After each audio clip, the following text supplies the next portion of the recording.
દિલ્હીમાં આપણું અક્ષરધામ તૈયાર થયેલું છે. એ અક્ષરધામમાં અત્યારે મુખ્ય સંત તરીકે પૂજ્ય આત્મ સ્વરૂપ સ્વામી સેવા આપી રહ્યા છે.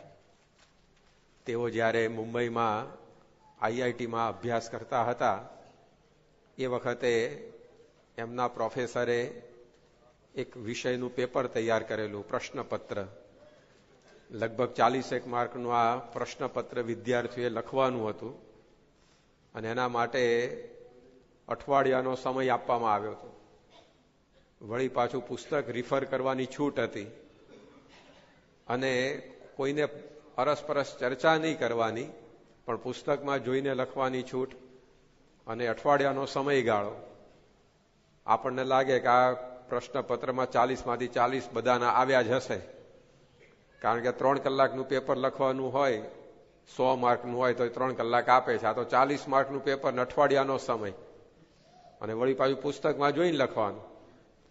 અને આઈઆઈટીના વિદ્યાર્થીઓ એટલે એ તો આમાંય હોશિયાર હોય, પરંતુ જ્યારે રિઝલ્ટ ડિક્લેર થયું ત્યારે મેક્સિમમ માર્ક 40માંથી 28 આવ્યા હતા. એ પાછા એક જ ના, બીજા બધા મોટા ભાગના તો 20ની નીચે હતા. પછી પ્રોફેસરે વિદ્યાર્થીઓને આ પરિણામ જાહેર કરી અને સમજાવ્યું કે તમારી પાસે પુસ્તક હતા, સમય હતો, બુદ્ધિ પણ હતી, પરંતુ જે વિષયનું આ પ્રશ્નપત્ર હતું એના બેઝિક ફંડામેન્ટલ્સ, જે પાયાના મૂળભૂત સિદ્ધાંતો, એની સ્પષ્ટતા નહોતી, એટલે તમારા માર્ક્સ ઓછા આવ્યા છે. તો કોઈ પણ કાર્ય આપણે કરવું હોય તો એના પાયાના સિદ્ધાંતો એ જેટલા આપણા મનમાં સ્પષ્ટ હોય એટલી આપણી બુદ્ધિ કામમાં આવે છે, એટલો આપણો સમય લેખે લાગે છે, એટલું પાસે જે પુસ્તકનું જ્ઞાન હોય એ લેખે લાગે છે. બાકી એ પાયાના સિદ્ધાંતો વગર બધું જ આપણી પાસે હોય પણ કાંઈ કામ થઈ શકતું નથી. તો શ્રીમદ ભાગવત જીવન જીવવાના પાયાના સિદ્ધાંતો એ આપણને સમજાવે છે. જીવનમાં આપણી પાસે બંગલો હોય, આપણી પાસે ગાડી હોય, આપણી પાસે મોટું બેંક બેલેન્સ હોય, આપણું મોટું ફ્રેન્ડ સર્કલ હોય, આપણે પોતે પણ બુદ્ધિશાળી હોઈએ, ઉચ્ચ પ્રકારની ડિગ્રી પ્રાપ્ત કરી હોય, પરંતુ જો આ જીવનના પાયાના સિદ્ધાંતો જાણવામાં ન આવે તો જ્યારે પ્રશ્નપત્રનું પરિણામ આવે ત્યારે એની અંદર વ્યક્તિ નાપાસ થતો હોય છે. તો અહીંયા શ્રીમદ ભાગવત આપણને ભક્તિ છે એ આપણા જીવનનું મુખ્ય કાર્ય છે સમજાવી રહ્યું છે. એમાં જુદી જુદી ભક્તિની રીત એ આપણે ભાગવતના આધારે ભણી રહ્યા છીએ. અત્યાર સુધી આપણે ધર્મ સહિત ભક્તિ અને જ્ઞાન સહિત ભક્તિની વાતો સાંભળી. એમાં ગઈકાલે ઋષભદેવ ભગવાન પોતાના 100 પુત્રોને જે જ્ઞાન આપી રહ્યા છે એનો કથા પ્રસંગ ચાલતો હતો. એમાંથી આગળ જતા આપણને એક ભક્તિની નવતર રીત શીખવા મળવાની છે. પરંતુ ગઈકાલે જ્યાંથી કથા આપણે અધૂરી મૂકી હતી ત્યાંથી આજે આગળ વધીએ. ગઈકાલે આપણે છેલ્લે વાત કરતા હતા કે ઋષભદેવ ભગવાને પોતાના 100 પુત્રોને રોજ ભેગા કરી અને સત્સંગનો ઉપદેશ આપતા. તો દરેક પિતાએ, માતાએ પોતાના સંતાનોને આ પ્રકારે જીવનની અંદર સત્સંગની પ્રેરણા એ આપવી જોઈએ. ઋષભદેવ સમજાવે છે. શું પોતાના સંતાનોને સમજાવતા? તો આગળ વાત કરે છે કે મહત સેવામ દ્વાર માહુર વિમુક્તે તમોદ્વારમ યોષિતામ સંગી સંગમ મહાંતસ્તે સમચિત્તા પ્રશાંતા વિમન્યવઃ સુહૃદ સાધવોએ. પોતાના 100 દીકરાઓને કહે છે કે હે પુત્રો, તમે મહત સેવામ દ્વાર માહુર વિમુક્તે હે, જીવનમાં મુક્તિનું દ્વાર એ સંતની સેવા છે. અને વિષય લંપટ માણસોનો સંગ કરવો એ જ નરકનું દ્વાર છે. માટે એનો વિવેક રાખીને તમે હંમેશા એ સંતોના સમાગમમાં રહેજો. પોતાના પુત્રોને, સંતાનોને એ સંત સમાગમની પ્રેરણા આપે છે. ઘણી વાર તો મા બાપ સાધુથી બીવડાવતા, જો સુઈ જાય ને તો બાવો આપી દઈશ કે પહેલેથી જ બાવાની બીક બતાવે તો ક્યાંથી પછી એ મંદિરમાં આવે. જોકે બાવાની બીક બતાવી સાધુ પાસે મોકલવો, કારણ કે બાવા કાઢવા જેવા હોય, સાધુ રાખવા જેવા હોય. પણ ઘણીવાર આપણને એવું થાય કે આ સાધુ પાસે જશે તો બગડી જશે, સંતોની પાસે રહેશે તો પછી આપણો નહીં રહે. એકવાર નિષ્કુળાનંદ સ્વામી એક ગામમાં કથા કરવા ગયા તો બધા જે ઘરડા માણસ હોય, વડીલો, એમણે પોતાના બધા સંતાનો, બધા જુવાનીઓને કીધું કે આજે તમારે કથા સાંભળવા આવવાનું નથી, કે અમે બધા જઈશું. કે ત્યારે બધા છોકરાઓ કે તમે જાઓ છો કથાનો લાભ લેવાનો, અમને કેમ ના પાડો છો? અરે કે નિષ્કુળાનંદની વાતો બધી એવી હોય છે ને, તાતા તીર જેવી, કે તમારા હૈયાની અંદર કૂણું માખણ જેવા હૈયા હોય તમારા, એ જો પેસી જાય ને તો પછી તમે અમારા ન રહો, સાધુન ભેગા જતા રહો. તો પેલા છોકરાઓ કહે કે તમે સાંભળવા જાઓ છો તે તમારા હૈયાની અંદર વાતો પેસી જાય ને તમે પાછા ન આવો તો? કે અમારા હૈયા તો કાણમીંડ પાણા જેવા થઈ ગયા, એટલે બાવો ગમે તેટલું વલવલે ને તો અમને કઈ અસર થવાની નથી, પણ તમે તાજા કૂણા છોકરાઓ છો બધા, એટલે તમારી અંદર જો આ સાધુની વાત પેસી જાય તો પછી અમારા કામના નહીં રહો. તો આવી રીતે ઘણીવાર એ છોકરાઓ બધા સંત સમાગમમાં આવતા હોય, પણ એને ઘણા મા બાપ વારે. પણ અહીંયા ઋષભદેવ કહે છે કે એવા સાચા સંતના સમાગમમાં તો એને આપણે મોકલવા જોઈએ, જેથી એના જીવનની અંદર આવા સંતોનો એકાદ શબ્દ પણ જો પડી જાય, છોકરાઓના જીવન બદલાઈ જાય. એક 14 વર્ષનો અંધ કિશોર હતો, એ બિચારો જન્મથી જ આંધળો હતો. 14 વર્ષ તો એને માંડ માંડ કાઢ્યા. પછી એને થયું કે આવી રીતે આખી જિંદગી જીવવી એના કરતા મરી જવું સારું, મારે ખાલી અંધારું જોયા કરવાનું જીવનમાં, આવી આવા જીવનનો અર્થ શું? એટલે એને નક્કી કર્યું કે આપણે મરી જવું છે. કે ઘણીવાર માણસને એમ થાય કે મરી જાય ને એટલે બધા દુઃખોથી મુક્તિ થઈ જાય, પણ મરી જઈએ એટલે જીવનથી મુક્તિ મળે છે. દુઃખો તો બીજા જન્મમાં ભેગા જ આવતા હોય છે. એ દુઃખો ટાળવાનો ઉપાય કે આત્મહત્યા કરવી એ નથી. માથું દુખતું હોય તો માથું કાપી નખાય, કે દવા લેવાની હોય કે માથું દુખે કાપીને એક બાજુ મૂકી દો કે દુખે જ નહીં પછી. પણ એ કઈ ઉપાય છે માથાનો દુખાવો મટાડવાનો? એ ગોળી લેવી પડે, માથું ના કપાય. એમ જીવનમાં દુઃખો આવે તો ઘણીવાર માણસ આવા વિચાર કે આન કરતા મરી જવું સારું, એટલે બધા દુઃખો તો છૂટી જાય. પણ એ કઈ ઉપાય નથી. પણ આ નાનો છોકરો બિચારો, એને શું લાંબી ગતાગમ હોય, એટલે એ તો આત્મહત્યા કરવા માટે નીકળ્યો હશે. રસ્તામાં એક સંત સાથે એનો ભેટો થયો. સંતે છોકરાનો ચહેરો જોઈને સમજી લીધું કે આ છોકરો કઈ વિટંબણામાં લાગે છે. કારણ કે આપણા અંતરના ભાવ આપણે ગમે તેટલું દબાવવા જઈએ ને તો આપણા મોઢા દ્વારા વ્યક્ત થઈ જ જતા હોય. એ મોઢું કહી આપે કે આ અંતરમાં શું ચાલી રહ્યું છે આને. જો કંઈક આમ વસ્તુની પ્રાપ્તિ થઈ ગઈ હોય તો બેઠો બેઠો મલકાયા કરતો હોય, લાગે કે આને કંઈક આજે લાજુ લાગે છે. અને જો કંઈક આગું પાછું થયું હોય તો એમને એમ ચહેરા ઉપર ઉદાસીનતા હોય કે સમજી જવાનું કે આ કંઈક લોચો માર્યો લાગે છે આજે. એટલે આપણું મોં છે, ચહેરો છે, અંતરના ભાવ વ્યક્ત કરે છે. તો પેલા સંતે છોકરાનો ચહેરો જોઈને વાત નક્કી કરી દીધી કે આ છોકરો કંઈક મુશ્કેલીમાં લાગે છે. ઉતાવળો જતો તો ઉભો રાખ્યો કે દીકરા ક્યાં જાય છે? તો કે મરવા માટે. કે કેમ? તો કે જીવીને શું કરવાનું મારે? જો આ મારી આંખો જ નથી, આંધળો છું, આવી જિંદગી જીવવાનો અર્થ શું છે? એટલા માટે હું આ જિંદગીથી છુટકારો મેળવવા મરી જવા જઈ રહ્યો છું. ત્યારે પેલા સંતે ખાલી છોકરાને એટલું જ કહ્યું કે જો બેટા, ભગવાન આપણને જિંદગી જીવવા માટે આપે છે, મિટાવી દેવા નહીં. તું જિંદગી જીવવાની કોશિશ તો કર. ખાલી આ 2 વાક્યો સંતના એ છોકરાના કાને પડ્યા અને છોકરાના મનમાં વિચાર જપ્યો કે વાત બરાબર છે. ભગવાનને આપણને જો આ જિંદગી આપી છે તે જીવવા માટે આપી છે, મિટાવી દેવા તો નથી આપી ને. લાવો ને આપણે પ્રયત્ન કરીએ. આ સાધુ કહે છે ને જિંદગી જીવવાની કોશિશ તો કર. અને છોકરો આપઘાતના માર્ગેથી પાછો વળ્યો અને જિંદગી જીવવાની કોશિશ કરી, એવું જીવન જીવ્યો. 14 વિષયમાં PhD થયો અને જીવ્યો ત્યાં સુધી ઇજિપ્તના શિક્ષણ મંત્રી તરીકે રહેલો. એનું નામ હતું ડોક્ટર તાહા હુસેન. જો સંત સમાગમનો આ મહિમા છે. એક શબ્દ જો આવા સમાગમમાંથી પકડાઈ જાય, જીવન આખું બદલાઈ જાય. તો પોતાના પુત્રોને આ ઋષભદેવ શીખ આપે છે કે તમે હંમેશા એવા સાચા સંતોના સંગમાં રહેજો. પાછા લક્ષણો બતાવે છે કે સંતનો સમાગમ કરજો, પણ કેવા સંત? તેના પણ લક્ષણ લખાયા કે જે પોતે સમચિત્તાહા હોય, એનું ચિત્ત એ સુખ દુઃખ, માન અપમાન, જય પરાજય એમાં એક સરખું રહેતું હોય. પ્રશાંતાહા, જે પોતે હંમેશા એવા શાંત હોય. વિમન્યવહ, ક્રોધ રહિત પોતે વર્તતા હોય. તો આવી પ્રકારના જે સંત, એનો સમાગમ હંમેશા તમે કરજો. સંતનો સમાગમ કરવાનો બતાવ્યો, પણ સાથે લક્ષણે બતાયા. નહીં તો એવા ભંગેરી ગંજેરી ભટકાઈ જાય તો છોકરાને બિચારા નિર્વ્યસન વ્યસન બે વળગાડી દે. તો એવું નહીં, પણ આવા સંત કે જેના જીવનમાં ચિત્તની ક્ષમતા હોય, માન અપમાન મેં એકતા, સુખ દુઃખ મેં સંભાવ, આવા ગુણાતીત સંત આજે પ્રમુખ સ્વામી મહારાજને આપણે જોઈએ છે કે કેટલી બધી સ્થિરતા એમના ચિત્તની અંદર આપણને દેખાય છે. એ પોતે આદિવાસીના ઝૂંપડામાં બેઠા હોય કે પ્રિન્સ ચાર્લ્સના બકિંગહામ પેલેસમાં બેઠા હોય એ ચહેરો એક જ સરખો એમના જીવનની અંદર.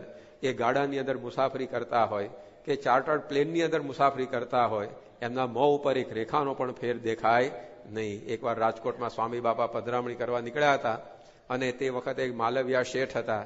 એમણે પોતાની મોંઘી ઇમ્પાલા કાર એ પધરામણી માટે સ્વામીને સેવામાં આપી હતી અને સ્વામી પોતે એક ગાડીમાં વિચરણ કરતા હતા.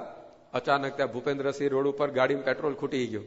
એટલે પેલો ડ્રાઈવર તો એકદમ અકળાઈ ગયો આમ કે આ શું કરશે આ સાધુ મહાત્મા, મારું પેટ્રોલ ખૂટી ગયું ને મને ઠપકો આપશે, આમ છે તેમ છે. એટલે સ્વામીએ એને આગો પાછો થતો જોઈને પૂછ્યું કે શું થયું?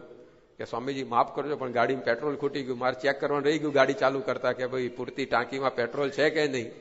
હવે કે તમે અહીંયા થોડીક વાર રોકાવો અને હું પેટ્રોલ લઈ આવું, ગાડીમાં ભરું, પછી આપણે આગળ જઈએ. ત્યારે સ્વામી કે ભાઈ હવે તમે ક્યાં જાઓ ને ક્યારે આવો, એમ કરતા એક રિક્ષા લઈ આવો, અમે રિક્ષામાં બેસીને પધરામણીઓ ચાલુ કરી દઈએ અને તમે આ એડ્રેસ આપી છે ત્યાં પેટ્રોલ પુરાઈને પાછા આવી જજો. પેલો ડ્રાઈવર કે સ્વામી પણ તમે આ રીતે રિક્ષામાં પધરામણી કરવા જાઓ એ કેવું લાગે? સ્વામી કે અધવચ્ચે ઉભા છે કે સારું લાગે છે?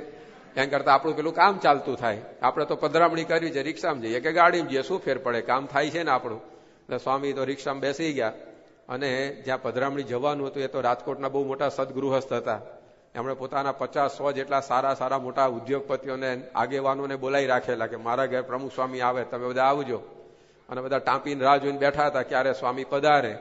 અને એમાં સોસાયટી અંદર પેલી રિક્ષા ઘૂસી તો પેલા સ્વયંસેવક હોય ને કે એ રિક્ષા એક બાજુ પ્રમુખ સ્વામી આવે, પેલો કે આમાં જ બેઠા છે, હું આવે છે કે.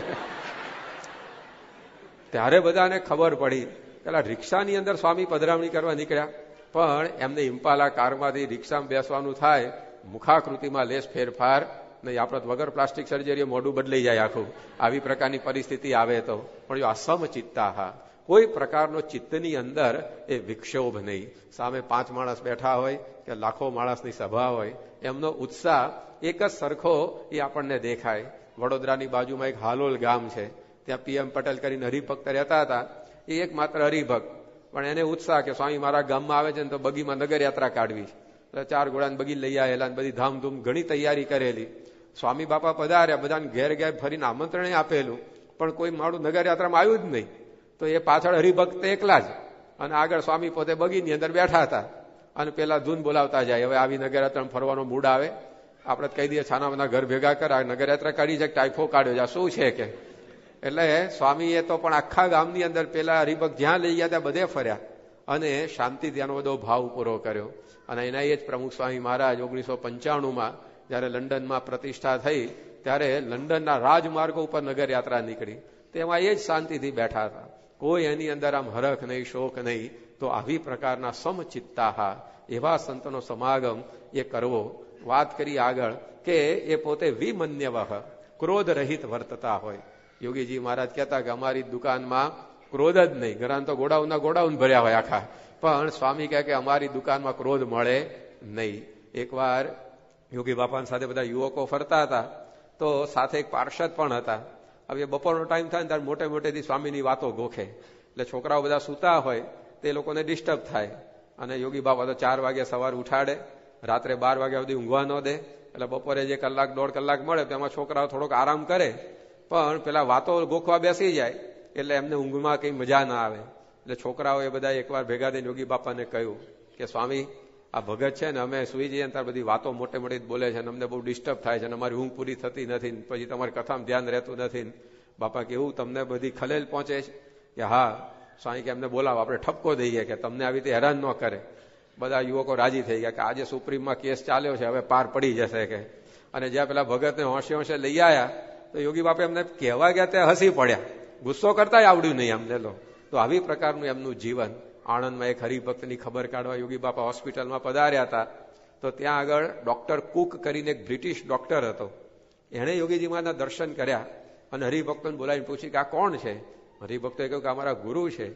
તો કે એમણે જિંદગીમાં કોઈ દિવસ ક્રોધ કર્યો નથી લાગતો. હરિભક્તોએ કહ્યું તમારી વાત સાચી, કોઈ દિવસ એમણે ગુસ્સો કર્યો નથી, પણ તમે તો પહેલી વાર જુઓ છો, તમને કઈ રીતે ખબર પડી ગઈ? ત્યારે ડોક્ટર કુક બોલ્યા કે એમના મુખારવિંદ ઉપર ક્રોધની કોઈ રેખા જ નથી. બાકી માણસ આમ વાતે વાતે છણકા કરતો હોય, ગુસ્સે થતો હોય, એની મુખાકૃતિ આખી ફરી જાય અને મુખાકૃતિની રેખાઓ બધી બદલાઈ જાય. ભગવાને આપેલી ડિઝાઇન આખી બગડી જતી હોય છે, પણ કાંઈ યોગી બાપાના ચહેરા ઉપર કોઈ ક્રોધની રેખા જ નથી. તો પહેલી મુલાકાતની અંદર પણ ખ્યાલ આવી જાય કે આવા વિમન્યવહ ક્રોધ રહિત એ યોગી બાપા. પછી આગળ વાત કરી કે સુહૃદઃ સર્વદેહી નામ, દરેકના આત્મીય થઈ અને પોતે વર્તતા હોય. એમને કોઈ એવી રીતે નાના મોટા ભણેલા અભણ દેશ પ્રદેશના એવો કોઈ ભેદભાવ નહીં. સર્વના એ પોતે સુરદ બનીને એ રહેતા હોય. સ્વામીશ્રી પોતે અમેરિકામાં હતા અને હિંમતનગર બાજુ એક ગામ છે હિંગટિયા, એ ગામમાં રહેનારો એક આદિવાસી. હવે એને સ્વામીને પોસ્ટકાર્ડ લખેલું, એને ખબર નહીં પ્રમુખ સ્વામી મહારાજ અમેરિકામાં છે કે કેમ, પણ અમદાવાદ મંદિરના એડ્રેસ ઉપર પોસ્ટકાર્ડ લખ્યું. પોસ્ટકાર્ડમાં વિગત શું લખી હતી? એને ખેતરમાં હેન્ડપંપ બગડી ગયો હતો, એટલે પાણી સિંચવાનો હેન્ડપંપ આવે ને એ બગડી ગયો હશે, તો એની વિગત લખી હતી કે મારા ખેતરમાં હેન્ડપંપ બગડી ગયો છે તો તમે મને રિપેર કરી આપો. હવે એ પોસ્ટકાર્ડ અમદાવાદ આવ્યું, પછી બાપા તો અમેરિકામાં હતા, એટલે કોઈ હરિભક્તો આવતા જતા એની જોડે સંતોએ ટપાલો બધી મોકલાવી અમેરિકા. તેમાં પેલું પોસ્ટકાર્ડ ત્યાં પહોંચ્યું અને સ્વામીએ પોતે વાંચ્યું. સ્વામીએ વિસ્તારની અંદર જે સંત ફરતા હતા એમનો ફોન દ્વારા સંપર્ક કર્યો કે આવા કોઈ હરિભગત છે તમારા વિસ્તારની અંદર? એટલે કે આ છે ને આ રેશમો પારગી એનું નામ. તો સ્વામી કે એના ખેતરમાં હેન્ડપંપ બગડી ગયો છે, તો તમે જરા જઈને તપાસ કરજો કે શું એને પ્રશ્ન છે. અને આદિવાસી એટલે કદાચ સરકાર તરફથી સહાય મળતી હોય તો એ પણ એને અપાવજો, કદાચ સરકાર સહાય ન કરે તો આપણે એને હેન્ડપંપ રિપેર કરી આપજો. અને સ્વામીએ પોતે બધી ભલામણ કરી અને અમેરિકામાં રહ્યા હતા કે એક આદિવાસીનો હેન્ડપંપ ત્યાં હિંમતનગરમાં રિપેર કરાયેલો. તો કેટલી બધી સુરદપણાની આત્મીયતાની ભાવના એક એક હરિભક્ત માટે એ સ્વામીને છે. 1983માં બાપાને હાર્ટ એટેક આવ્યો અને સ્વામીને સુંદલપુરાથી વડોદરા લઈ જવાતા હતા અને અચાનક રસ્તામાં ઓડ ગામ આવ્યું, ઓડ ગામની ચોકડી, ત્યાં આગળ બાપાએ ગાડી ઉભી રખાઈ. એટલે બધા ચોંકી ગયા કે હાર્ટ એટેક જેવી પરિસ્થિતિ છે, અચાનક ગાડી ઉભી રહ્યા, શું થયું હશે સ્વામીને? અને બધા સ્વામીની ગાડીમાં આજુબાજુ ભેગા થઈ ગયા. સ્વામી તો ગાડીમાં સીટ ઉપર સૂતા હતા. સૂતા સૂતા સ્વામીએ ભલામણ કરી કે આપણે નિશ્ચિત કાર્યક્રમ પ્રમાણે આણંદમાં ડાયાભાઈ ગજ્જરના ઘેર પારાયણ કરવા માટે જવાનું હતું, પણ હવે મારે તો આ તકલીફ થઈ એટલે હું જઈ શકું એમ નથી, પણ હરિભક્તે તૈયારીઓ કરી રાખી હશે તો 2 સંતો જઈ એમની પારાયણનો પ્રસંગ તમે સાચવી આવજો. અને એમ કહીને પછી કહ્યું કે હવે ગાડી ઉપાડો. હવે હાર્ટ એટેક જેવી પરિસ્થિતિમાં એક હરિભક્તની પારાયણનો પ્રસંગ એ પણ શોભી જાય એ ચિંતા પ્રમુખ સ્વામી મહારાજે કરેલી છે. આપણે તો એક સામાન્ય શરદી થઈ હોય ને તો બીજાને વિચાર ન આવે, પણ સ્વામીને હાર્ટ એટેક જેવી બીમારીમાં પણ હરિભક્તો એમના અંતરની અંદર છે. તો આટલી આત્મીયતા એ આપણા વિશે સ્વામીશ્રી પોતે રાખી રહ્યા છે. તો આ સુહૃદઃ સર્વદેહી નામ. એકવાર સ્વામી બાપાને સંતોએ પૂછ્યું કે સ્વામી કયો વિચાર તમને સતત આવ્યા કરે? ત્યારે સ્વામી બોલ્યા કે જે વિચાર મને કદીએ નથી આવતો એની પહેલા વાત કરું. અને એમ કહીને સ્વામીશ્રીએ કહ્યું કે ક્યારેય કોઈનું પણ અહિત થાય એવો અમને વિચાર આવ્યો નથી. તો આ સુહૃદઃ સર્વદેહી નામ, દરેક જીવ પ્રાણી માત્રના એ પોતે આત્મીય થઈ અને વર્તી રહેલા છે. બોચાસણમાં એકવાર વૃક્ષારોપણનો કાર્યક્રમ હતો અને એમાં ખાડાની અંદર સ્વામીનાથ એક વૃક્ષ રોપવાનું હતું. સ્વામી જેવો છોડ લઈને રોપવા ગયા તો અંદર મંકોડો હતો. સ્વામીએ તરત પોતાનો હાથ ધર્યો. સ્વામી કે મકોડાભાઈ બહાર નીકળો નહીં તો ડટાઈ જશો કે એમ કઈ પોતાના હાથ ઉપર મકોડાને લઈને સ્વામીએ બહાર એને મૂક્યો ને પછી પેલો છોડ વાયો ને માટી એની ઉપર પધરાવી. પણ આવા સૂક્ષ્મ એ જંતુની પણ ચિંતા ત્યાંથી લઈને મોટા હરિભક્તો સુધી નાના મોટા બધાની એ હંમેશા કરતા રહ્યા છે. તો આવા સંતના સમાગમમાં રહેવું એ આ ઋષભદેવ પોતાના પુત્રોને સમજાવે છે. ત્યાર પછી વળી વાત કરે છે કે આવા સંતની સાથે કેવી રીતે રહેવાનું? તો હંસે ગુરોમયી ભક્ત્યાનું વૃત્યા વિતૃષ્ણયા દ્વંદ્વ તિતિક્ષયા છે કે આવા ગુરુની પાસે એની અનુવૃત્તિ પ્રમાણે, મરજી પ્રમાણે રહી અને તમે ભક્તિ કરજો. સંતનો સમાગમ મળે પછી એની અનુવૃત્તિ પ્રમાણે, એની મરજી સાચવીને એની તમે બધા સેવા કરજો. અનુવૃત્તિ એટલે કહેવું પણ ન પડે, સાનમાં સમજી જાય. આજ્ઞાની અંદર તો કહેવું પડે કે આમ કરો તેમ કરો, પરંતુ અનુવૃત્તિ એટલે એના ગુરુનો અંતર્યામી થઈ જાય, ગુરુની મરજી પ્રમાણે વર્તવા માંડે. જેમ ભાગવતમાં ગોપીઓની વાત આવે છે કે કૃષ્ણ ભગવાનને લેવા માટે ઉદ્ધવ અને અક્રૂર મથુરા આવ્યા, અરે ગોકુળમાં આવ્યા અને કૃષ્ણને મથુરા લઈ જવાના હતા. ત્યારે ગોપીઓને ખબર પડી કે આ કૃષ્ણ તો ચાલ્યા, આ ઉદ્ધવ અક્રૂર લેવા આવ્યા છે. ત્યારે ગોપીઓએ મળીને નક્કી કર્યું કે કૃષ્ણ તો આપણું જીવન છે. માછલી કદાચ પાણી વગર જીવી શકે, માણસ કદાચ હવા વગર જીવી શકે, પણ આપણે કૃષ્ણ વગર જીવી શકીએ જ એમ નથી. એટલે આપણે કોઈ પણ ભોગે અમને અહીંયાથી જવા દેવા નથી. અને આવું વિચારી અને એમણે નક્કી કર્યું કે કૃષ્ણ રથમાં બેસીને અહીંયાથી નીકળે તો આપણે રસ્તા પર આડા સૂઈ જઈશું અને કૃષ્ણને કહીશું કે તમારે જવું હોય તો અમારા શરીર ઉપરથી રથ ચલાવીને જાઓ, પણ જ્યાં સુધી અમારા પિંડમાં પ્રાણ છે ત્યાં સુધી અમે જવા દઈશું નહીં. આવું નક્કી કરીને બધી ગોપીઓ રસ્તા ઉપર આવીને ઊભી રહી ગઈ. અને કૃષ્ણ ભગવાન તૈયાર થઈને નીકળ્યા. તે વખતે ગોપીઓએ ભગવાનની આંખ સામે જોયું, અને એ ભગવાનની આંખ સામે જોઈને ગોપીઓ ભગવાનની મરજી સમજી ગઈ કે હવે અમને ગોકુળમાં રહેવાની ઈચ્છા નથી, પરંતુ મથુરામાં જઈ કંસ અને બધાનો આવી રીતે સંહાર કરીને લોકોને સુખિયા કરવા છે. તો મનમાં આટલું બધું નક્કી કરેલું, તેમ છતાં ગોપીઓએ રસ્તો કરી આપ્યો કે ભગવાન આપને જેમ ગમતું હોય તેમ આપ કરો. તો શ્રીજી મહારાજે કારણીના 11માં કહ્યું કે આનું નામ એ ભક્તિ કહેવાય, કે કૃષ્ણને કહેવાની જરૂર ના પડી, આજીજી પણ ના કરવી પડી. ભાઈ સાહેબ હવે જવા દો મને, હું પછી પાછો આવવાનો છું, તમને બોલાવીશ ને આમ તેમ, કાંઈ જ નહીં. મરજી સમજી ગઈ, અનુવૃત્તિ એ સમજી ગઈ. તો આવી રીતે ગુરુની સેવા કરવી. ઘણા તો અનુવૃત્તિની વાત જોવા દો, આજ્ઞા કરે તો સમજતા ના હોય, તો પછી તો એને તો ક્યાંથી પત્તો પડે. એકવાર એક ગુરુ અને ચેલો એક ધર્મશાળાની અંદર ઉતર્યા હશે, અને ચેલાએ ગુરુને પથારી કરી આપી. ગુરુજીએ લંબાવ્યું, પણ લાઈટ ચાલુ હતી. ચેલો એ બાજુ લંબાઈને હૂતો હતો, અને ગુરુએ પેલા ચેલાને કીધું કે ચેલા, એ લાઈટ ચાલુ રહી ગઈ है, બત્તી બંધ કર દો, નીંદ નહીં આતી है. હવે બત્તી બંધ કરવા બહુ ચેલાને ઉભા થવું પડે, એટલે એ પાછો આળસુન પીર જેવો. એટલે એને ગુરુજીને શું કીધું કે ગુરુજી આંખ બંધ કરી દો તો બત્તી બંધ હો જાયગી. કે તમારે લાઈટ બંધ કરવી છે, પણ એને કરતા તમે આંખ બંધ કરી દો ને, એટલે તમારી બત્તી બંધ જ થઈ ગઈ છે, પણ ઉભો થયો નહીં. પછી થોડીક વાર થઈ, અને ત્યાં આગળ બહારથી આમ પવન બધો ઠંડો આવવા માંડ્યો. અને એ પ્રકારે આ રીતે ગુરુને લાગ્યું કે બહાર કંઈક વરસાદ પડતો એવું લાગે છે, કારણ કે પવન ઠંડો આવવા માંડ્યો. એટલે ચેલાને કીધું કે જો આ બહાર કંઈક વરસાદ જેવું પડે છે કે શું, જરા તપાસ તો કર. તો એમાંય પાછું ઊભું થવું પડે. પણ એમાં ભગવાનનું કરવું કે બિલાડી અંદર ઘૂસી રૂમમાં. એટલે ચેલાએ તરત કીધું કે દેખો ગુરુજી, ये बिल्ली बाहर से ही आई है, उस पर हाथ फिरा लो, કે यदि बारिश होगी तो वह भीगी होगी, आपको पता चल जाएगा बारिश है कि नहीं. પણ ઉભો થયો નહીં. ગુરુ થયું કે આ માથાનો મળ્યો છે કે. પણ આવી રીતે બિચારા જોડે પડ્યા, પનારો પડે એટલે ચલાવતા હતા. એમાં પવન તો અતિશય ઠંડો આવવા માંડ્યો. એટલે ગુરુને થયું કે આ તબિયત આપણી એક તો ઢીલી છે, અવસ્થા વૃદ્ધ છે, અને ઠંડો પવન આખી રાત આવશે તો માંદા પડી જઈશું. એટલે ચેલાને કીધું કે એ જરા ખિડકી બંધ કર દો. હવે આમાં તો ઉભા થવા સિવાય કોઈ આરો જ નહોતો, કારણ કે બત્તીમાં તો સમાધાન આવી ગયું, આંખ બંધ કરાવી દીધી. એટલે પછી બારિશ વરસે છે કે નહીં, આમાં પણ કે બિલાડી ઉપર હાથ ફેરવી દો એટલે વાત પૂરી થઈ ગઈ. પણ આમાં ખિડકી તો બંધ કરવા ઉભું જ થવું પડે એવું હતું. એટલે ગુરુજીએ જયારે કીધું કે ચેલા એ ખિડકી બંધ કર દો, તો ચેલો શું કે, દો કામ મેને કિયા એક આપ કર દો. કેલો કે બે કામ મેં કર્યા, હવે એક તમે કરી નાખો. બે કરવા ક્યાં ઉભો થયો તો પણ એવો. પણ હવે આવી પ્રકારનો ચેલો હોય, એ આજ્ઞા કરે તોય સમજે નહીં, તો અનુવૃત્તિ તો પછી ક્યાંથી સમજે. પણ આ ઋષભદેવ કહે છે કે આવા સંત મળે પછી એની અનુવૃત્તિ પ્રમાણે રહીએ, એનું નામ ભક્તિ છે.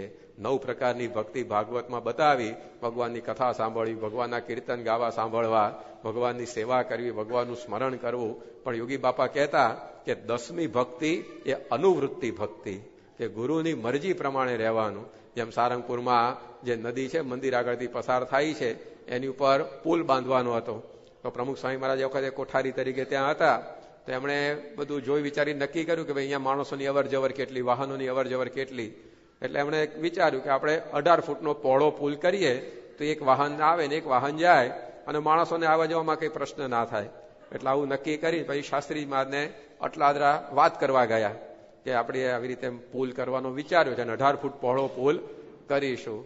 ત્યારે શાસ્ત્રીજી મહારાજે કહ્યું કે ના, આપણે 24 ફૂટનો કરો ને. કે ત્યારે સ્વામી બાપાએ કીધું કે પણ અહીંયા જે રીતે માણસોની અવર જવર, પછી જે રીતે વાહનો, એ બધું જોતા 18 ફૂટનો તો પૂરતો થઈ રહે. અને એ વખતે મંદિરોમાં પૈસાની પણ સગવડ નહીં, એટલે બને એટલું કરકસરથી કામ કરવું પડે. ત્યારે શાસ્ત્રીજી મહારાજને સ્વામી બાપાએ કીધું કે આ 18 ફૂટનો એન્જિનિયરો જોડે મળીને બધું નક્કી કર્યું છે. શાસ્ત્રી મહારાજે કંઈ વાત આગળ ચલાવી નહીં, પણ બાપાને કીધું કે તમે ભક્ત ચિંતામણીનું 86મું પ્રકરણ વાંચો. અને પ્રકરણ 86મું બાપા વાંચવા માટે ભક્ત ચિંતામણીમાંથી એની અંદર બધી વાત આવી કે મોટા મોટા દેવતાઓ ઇન્દ્ર, ચંદ્ર, સૂર્ય વગેરે પણ ભગવાનની આજ્ઞામાં રહે છે, અને કોઈ પણ ભગવાનનું વચન લેશ પણ લોપતા નથી. આ બધી અંદર વાતો આવી. પ્રકરણ વાંચવાનું પૂરું થયું એટલે શાસ્ત્રી મહારાજે સ્વામીને પૂછ્યું કે આ પ્રકરણ વંચાયું, આમાં તું સમજ્યો કઈ? સ્વામી કે હું સમજી ગયો. કે શું સમજો? કે પુલ 24 ફૂટનો કરવાનો. કે એટલું સમજી ગયો આમાંથી. કે તમારી ઈચ્છા 24 ફૂટની છે એટલે જ આ પ્રકરણ કઢાયું તમે. તો જો સ્વામી મરજીમાં સમજી ગયા કે ના બરાબર છે, તમે કહો એ 16.5 આની. તો ગુરુની પાસે આવી રીતે આપણે અનુવૃત્તિ એની પાળીએ.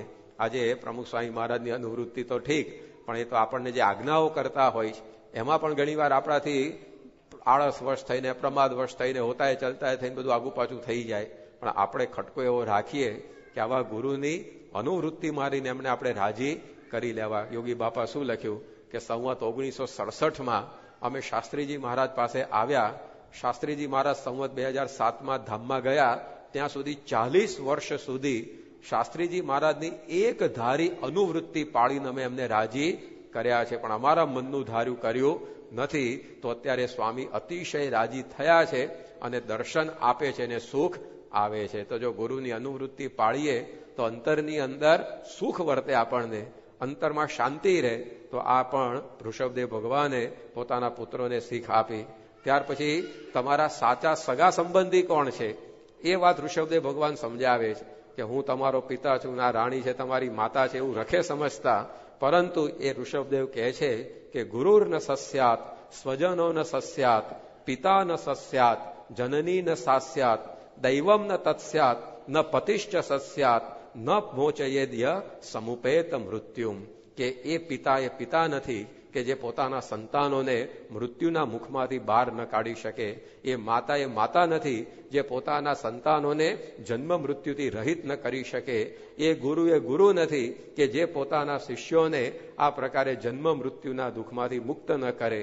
તો જે જન્મ મૃત્યુના દુઃખમાંથી છોડાવે એ જ સાચા માતા, પિતા, ગુરુ, બંધુ જે કંઈ ગણો તે એ છે. એ ઋષભદેવ પોતે સમજાવે છે. તો આ કેટલી અદ્ભુત વાત એ પોતાના દીકરાઓને આ ઋષભદેવ પોતે ભણાવી રહ્યા છે. એક પિતાએ સંતાનને શું ભણાવવાનું છે એ બધું આ ભાગવત સમજાવે છે. કે આ દેહના સગા સંબંધી એ તો આજે છે ને કાલે નથી, પરંતુ આ સાચા સગા, સાચા માતા, પિતા, ગુરુ એ તો આને કહેવાય કે જે આપણને આ જન્મ મૃત્યુથી મુકાવે. કોઈ રે છોડાવે મને કાળથી, તેને સોંપવું આ શીશજી. નિષ્કુળાનંદ સ્વામીએ લખ્યું કે આ કાળ કર્મ માયાથી જે છોડાવે એના ચરણોની અંદર એ આ શીશ સોંપવા જેવું છે. તો સાચી માતા એ કહેવાય કે જે પોતાના સંતાનોને આ ભગવાનના માર્ગે ચડાવે. એટલે નિષ્કુળાનંદ સ્વામીએ લખી દીધું કે જનની જીવો રે ગોપી ચંદની. યોગી બાપા કીર્તન બોલીને કહેતા કે જનની જીવો ગોપી ચંદની, બીજા બધાની મરો, એવું નિષ્કુળાનંદ સ્વામીએ લખ્યું. એનું કારણ શું? તો બીજા બધાની માતાઓએ પોતાના સંતાનોને આ જગતની અંદર જોડ્યા. જ્યારે આ મેનાવતી એણે પોતાનો આ દીકરો ગોપીચંદ એને ભગવાનના માર્ગે વાળ્યો. એ જ્યારે ગોપીચંદ એકવાર સ્વિમિંગ પુલમાં નાતો હતો અને એ વખતે મેનાવતી ઉપર ઝરૂખામાં રહી અને પોતાના પુત્રને સ્નાન કરતા જોતા હતા. અને એને સ્નાન કરતો જોઈને મેનાવતીની આંખોમાં એ આંસુ આવી ગયા. અને આંસુ એ પેલા ગોપીચંદ ઉપર પડ્યા અને એ સીધો બહાર આવ્યો માતા પાસે અને કહ્યું કે તમે મારા જેવો દીકરો હોય અને શા માટે રડો છો? તમને જો કોઈએ કંઈક આમ કડવું વેણ કીધું હોય તો આખી જીભ ખેંચી કાઢું, જિંદગીભર બોલતો બંધ થઈ જાય. તમારા સામે કોઈએ આંગળી ચીંધી હોય તો એનો હાથ જ કાપી નાખું, બીજી આંગળી ચીંધી ન શકે. તમારી સામે કોઈએ વક્ર દ્રષ્ટિ કરી હોય તેની આંખો ફોડી નાખું. મારા જેવો દીકરો છે ને તમે શા માટે રડી રહ્યા છો? ત્યારે મેનાવતી કહે છે કે બેટા, મારા દુઃખ માટે હું નથી રડતી, પણ આવી જ કંચન વર્ણી કાયા એ તારા બાપની હતી. એ પણ આવી રીતે રાખમાં રોડાઈ ગઈ અને તું શું આ રાજ્યના સુખની અંદર બધો રચ્યો પચ્યો રહે છે. ત્યારે ગોપીચંદ પૂછે છે કે તો માતા હું શું કરું? કે બેટા ભગવાન ભજીને જીવન સાર્થક કરી લે.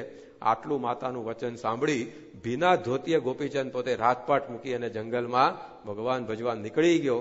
ત્યારે આનું નામ કહેવાય માતા, કે જે પોતાના પુત્રોને, સંતાનોને આ ભગવાનના માર્ગે વાળે, એ ભજન ભક્તિ કરતા શીખવે, એ મંદિરોના અને સંતોના સમાગમની અંદર લઈ આવે. એવી જ એક બીજી રાણી એ મદાલસા થઈ ગઈ, વિશ્વાવસુ ગંધર્વની પુત્રી. રાજાઓની બહુ વાતો આપણી રાણીની થોડીક વાત આવે. મેનાવતીની વાત આપણે કરી કે કેવી રાણી થઈ કે જેણે પોતાના પુત્રને આ સંસારનામાંથી વૈરાગ્ય કરાવી ભગવાનના માર્ગે ચડાવ્યો. બીજો એક પ્રસંગ મદાલસાનો છે. એ પોતે વિશ્વાવસુ ગંધર્વની પુત્રી એ મદાલસા, ઋતુધ્વજ રાજા સાથે એના લગ્ન થયેલા, પરંતુ મીરા જેવી ભક્તિ આ મદાલસાના જીવનની અંદર હતી. જે કોઈ પુત્ર એના જન્મે એ બધાને એ આ ભગવાનના માર્ગે વૈરાગ્યની વાતો કરીને ચડાવી દે. પહેલો પુત્ર વિક્રાંત જન્મ્યો, બીજો જન્મ્યો સુબાહુ, ત્રીજો શત્રુમર્દન. એક પુત્રોને એ હાલરડાની અંદર જ એ પોતે આ ભગવાન ભજવાની પ્રેરણા આપે. જ્યારે છોકરો ઘોડિયામાં રડતો હોય ત્યારે માતા ગાય કે શુદ્ધોસી બુદ્ધોસી નિરંજનોસી સંસાર માયાથી વિવર્જતોસી, કે તું શા માટે રડે છે? તું તો આવી રીતે આત્મા છે, શુદ્ધ છે, જ્ઞાની છે, બદ્ધ નથી. સંસાર સ્વપ્નમ ત્યજ મોહજાલમ મદાલસા વાક્યમ ઉવાચ પુત્રમ, કે આ સંસારની માયાજાળમાં તું ફસાતો નહીં, તું ભગવાનનો છે અને ભગવાનની ભક્તિ એ કરજે. અને છોકરાઓ મોટા થાય અને માતાનું જે જ્ઞાન એ ઘોડિયાની અંદર હિચકતા સાંભળ્યું હોય તો મોટો થઈને સીધો જ એ પોતે નીકળી જાય એ ભગવાન ભજવા માટે. તો પેલા રાજાને ચિંતા થઈ કે આ એકને વળગે મોકલી દે છે આ જંગલની અંદર ભગવાન ભજવા, તો આ ગાદી કોણ સંભાળશે? પરંતુ આ પ્રકારે મદાલસાએ પોતાના પુત્રોને આવી પ્રકારનું જ્ઞાન આપ્યું. તો આનું નામ કહેવાય એ માતા, આવીનું નામ કહેવાય એ પિતા. ત્યાં ઋષભદેવ પોતાના પુત્રોને રાજ્ય છે તો એ રાજ્યમાં પહેલા જોડતા નથી, રાજ્ય સંચાલન કરાવવાનું છે પોતાના દીકરાઓ પાસે, પણ પહેલું જ્ઞાન એ ગળથુથીમાં આ આપવાનું. જેમ પત્ની પેલી રત્નાવલી તુલસીદાસને ભગવાનના માર્ગે વાળી દીધા. તુલસીદાસ પોતે એટલા બધા કામાંધ હતા પોતાની પત્નીમાં. એકવાર પત્ની પિયર ગયા હતા અને તુલસીદાસને એવો વેગ ઉપડે અમને મળવાનો, તે એ પોતે નદીની અંદર આખું પાર કરીને જવાનું હતું. હવે નદી પૂરપાટ બે કાંઠે વહેતી હતી, એમાં એક મળદું તણાતું આવ્યું. તુલસીદાસને એમ લાગ્યું જો મારી પત્નીએ મારા માટે તરાપો મોકલ્યો. કામી 12 ગાવ ઉજ્જડ ભાડે, ગુજરાતીમાં કહે છે ને, કામી હોય અને 12 ગાવ સુધી બધું ઉજ્જડ દેખાય, વિવેક ભ્રષ્ટ થઈ ગયો હોય, એટલે મળદાને તરાપો સમજીને એની ઉપર બેસીને નદી પાર કરી ગયા. પછી એમના ત્યાં પહોંચ્યા તો ઘરની જે બારી હશે ત્યાં કોઈ સાપ લટકતો હશે. તુલસીદાસને એમ લાગ્યું જો મારી પત્ની ઉપર ચડવા માટે સ્પેશિયલ દોરડું તૈયાર રાખ્યું છે. એટલે એ સાપને પકડીને ઉપર પહોંચ્યા અને એમની પત્ની પાસે પહોંચ્યા અને પૂછ્યું કે તમે આ પૂરપાટ નદી વહે છે ને કેવી રીતે આવ્યા? કે તે તરાપો નહોતો મોકલ્યો? મેં કઈ મોકલ્યો નથી, બારીની બહાર જોયું તો મળદું આવ્યું હતું ત્યાં આગળ, કે આની ઉપર બેસીને તમે આયા. પછી કે ઉપર કેવી રીતે ચડ્યા? તો કે તે દોરડું લટકાયું હતું. કે મેં કશું લટકાયું નથી, જોયું તો સાપ લટકતો, એને ઉપર પકડીને આવી ગયા હતા. ત્યારે તુલસીદાસની પત્ની બોલી કે જૈસી પ્રીત હરામ સે વૈસી હરી સે હોય, ચલા જાય વૈકુંઠ મેં પલા ન પકડે કોઈ. તમને આ હાડકા માંસના શરીરની અંદર આટલી બધી પ્રીતિ છે કે એને મળવા માટે આટલા બધા વિઘ્ન ઓળંગીને તમે અહીંયા આવ્યા. આવી જો લગ્ની તમને ભગવાનમાં લાગી જાય તો ભગવાનના ધામમાં જતા કોઈ તમને રોકી શકે એમ નથી. અને આ પત્નીનું શબ્દ એવો લાગ્યો, તુલસીદાસ ત્યાંથી જ પોતે આ વિરક્ત થઈ અને ભગવાનના માર્ગે વળી ગયા. તો આનું નામ કહેવાય એ સંબંધી કે જે ભગવાનના માર્ગે વાળે. આ તો ઘણા તો સંબંધ બાંધતા પહેલા જ શરત મૂકે, જો લગ્ન કહીશ પણ મંદિરમાં આવવાનું કહેતા નહીં મને, કે લગ્ન કહીશ પણ પૂજા પાઠનું મન કહેતા નહીં, કે અઠવાડિયે એક પિક્ચર જોવા લઈ જવું પડશે.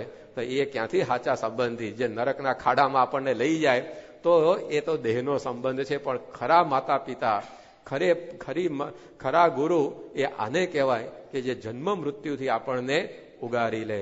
તેવા ગુણાતીત ગુરુ આજે પ્રમુખ સ્વામી મહારાજ આપણને મળ્યા છે. એ આપણી સાચી માતા છે, એ આપણા સાચા પિતા છે, એ આપણા સાચા સંબંધી ને સાચા ગુરુ છે. કારણ કે આપણને આવા જન્મ મૃત્યુના દારૂણ દુઃખમાંથી એ ઉગારે છે. એકવાર છત્રાસા ગામ છે જુનાગઢની બાજુમાં, ત્યાં આગળ પ્રતાપસિંહ દરબાર રહેતા હતા. ઉનાળાના સમયમાં બહાર ફળિયામાં ખાટલો ઢાળીને સૂતા હશે અને દરબારને રાતે સ્વપ્નું આવ્યું અને સ્વપ્નમાં જમદૂત દેખાયા અને આ તો જમદૂતને જોઈને ભાગ્યા. દરબાર આગળ ને યમદૂતો પાછળ. દરબારને મનમાં એમ કે હું કોઈક મઠ મંદિરમાં ઘૂસી જાઉં તો આ યમદૂતોથી પીછો છૂટે. પણ દરેક જગ્યાએ જાય આવા ધાર્મિક સ્થળોમાં, પણ યમદૂતોથી પીછો છોડાઈ ન શકે, તો પાછળ ને પાછળ જ લાગેલા રહે. પછી એમને થયું કે કોઈ સાધુ સંત જતી જોગીના પગ પકડી લઉં તો આ જમદૂતોથી મારી રક્ષા થાય. એટલે એવા મોટા મોટા મહંતો સંતો પાસે પહોંચ્યા, પણ તોય યમદૂતો પાછળ ને પાછળ જ દેખાય. અને એમ ભાગતા ભાગતા એ જુનાગઢ આવ્યા. જુનાગઢ સિદ્ધોનું ધામ, પણ આખા ગિરનારમાં ફરી વળ્યા. એક સિદ્ધના આશ્રમમાં જઈ આવ્યા, પણ યમદૂતોથી પીછો છોડાઈ શક્યા નહીં. પછી ત્યાંથી ભાગ્યા, તે મુઠ્ઠીઓ વાળીને દોડતા દોડતા શહેરમાં ઘૂસ્યા અને ત્યાં નાગરવાડા વિસ્તારની અંદર એક ખપાટિયાનો દરવાજો લાકડાનો એ ખુલ્લો જોયો અને એમને થયું લાવો ને આની અંદર ઘૂસી જાઉં તો આ જમદૂતોથી રક્ષા થાય. અને એ જેવા દરવાજામાં ઘૂસ્યા અને યમદૂતો ત્યાં દરવાજે અટકી ગયા, અંદર પ્રવેશી ન શક્યા. અને આ યમદૂતો અટકી ગયા અને દરબારની ઊંઘ ઉડી ગઈ. આ તો બધો સ્વપ્નમાં પ્રોગ્રામ ચાલતો હતો. અને દરબાર જાગ્યા ખાટલામાં, ખાટલો બગડી ગયો તે જુદી વાત છે, પણ એ દરબારને થયું કે મારું આ યમદૂતો કોઈ જગ્યાએથી મારો પીછો છોડતા નહોતા, અને પેલા લાકડાના દરવાજાવાળી જગ્યામાં હું ગયો અને ત્યાં યમદૂતો પ્રવેશી ન શક્યા. એ જગ્યા કઈ? એટલે સવારે નાહી ધોઈ અને પછી જુનાગઢ આવ્યા અને બધે ફાંફા મારતા જાય કે ક્યાંય સ્વપ્નમાં દેખાયેલો પેલો દરવાજો દેખાય તો. અને આ નાગરવાડા વિસ્તારમાં ફરતા ફરતા પહોંચ્યા અને સ્વપ્નમાં દેખાયેલો એ જ લાકડાનો દરવાજો એમણે ત્યાં જોયો. એમને થયું કે આ જ એ દરવાજો કે જેમાં હું બેઠો પછી યમદૂતો મને પકડી શક્યા નહોતા, શું હશે અંદર? અને અંદર ત્યાં જોયું જઈને તો સુંદર મંદિર આપણું સ્વામિનારાયણનું, ગુણાતીતાન સ્વામી ત્યાં રહેતા હતા. એમણે મંદિર ભવ્ય તૈયાર કરેલું અને એ મંદિરને જોતા જોતા બાજુમાં સભા મંડપ હતો. ત્યાં ગુણાતીતાન સ્વામી કથા કરતા હતા અને હરિભક્તો બધા બેસીને સાંભળતા હતા. દરબારને થયું કે આ બધા કેમ ભેગા થયા છે? કુતૂહલ વશ ત્યાં પહોંચ્યા અને જેવા સભા મંડપના પગથિયા ચડ્યા અને ગુણાતીતાન સ્વામી બોલ્યા કે આવો પ્રતાપસિંહ બાપુ. કે બાપુ ચમક્યા કે મારું નામ આ સાધુ કેવી રીતે જાણી ગયા? પહેલી વાર હું આ જગ્યામાં પગ મૂકું છું. અને સ્વામીની પાસે પહોંચ્યા ત્યારે ગુણાતીતાન સ્વામી બોલ્યા કે પેલા તો સ્વપ્નમાં યમદૂતો દેખાયા હતા, પણ જયારે અંતકાળ આવશે અને એ વખતે યમદૂતો લેવા આવશે ત્યારે કોણ પીછો છોડાવશે એનો વિચાર કર્યો છે કોઈ દાડ? દરબાર ચોંકી ગયા કે આ સ્વપ્નની વાત તો કોઈને આપણે કહી નથી, અને આ સ્વામીએ કેવી રીતે કહી બતાવી? સીધા સ્વામીના પગમાં પડી ગયા કે સ્વામી, તમે એક વ્યક્તિ એવા છો કે જે મને આ યમદૂતોના પાઠથી છોડાવી શકો. આ તમારું મંદિર, આ સ્થાન એવું છે કે જ્યાં આ કાળ કર્મ માયાનો પ્રવેશ નથી. અને એમ કઈ વર્તમાન ધારણ કરાવીને કંઠી પહેરીને સત્સંગી થયા. પણ જો આનું નામ કહેવાય ગુરુ, કે જે આપણને આ કાળ કર્મને માયાથી મુકાવે. ગુણાતીતાન સ્વામીએ વાતોમાં લખ્યું કે ગુરુ મળે પણ જન્મ મરણ ને ગર્ભવાસનો ત્રાસ ન ટાળે તો એ ગુરુ જ ક્યાં છે? તો આપણે ભાગ્યશાળી છીએ કે આપણને આ કાળ કર્મ માયાથી છોડાઈને ભગવાનના ચરણ સુધી પહોંચાડે એવા આ સંત ગુણાતીત સંત પ્રમુખ સ્વામી મહારાજ મળ્યા છે.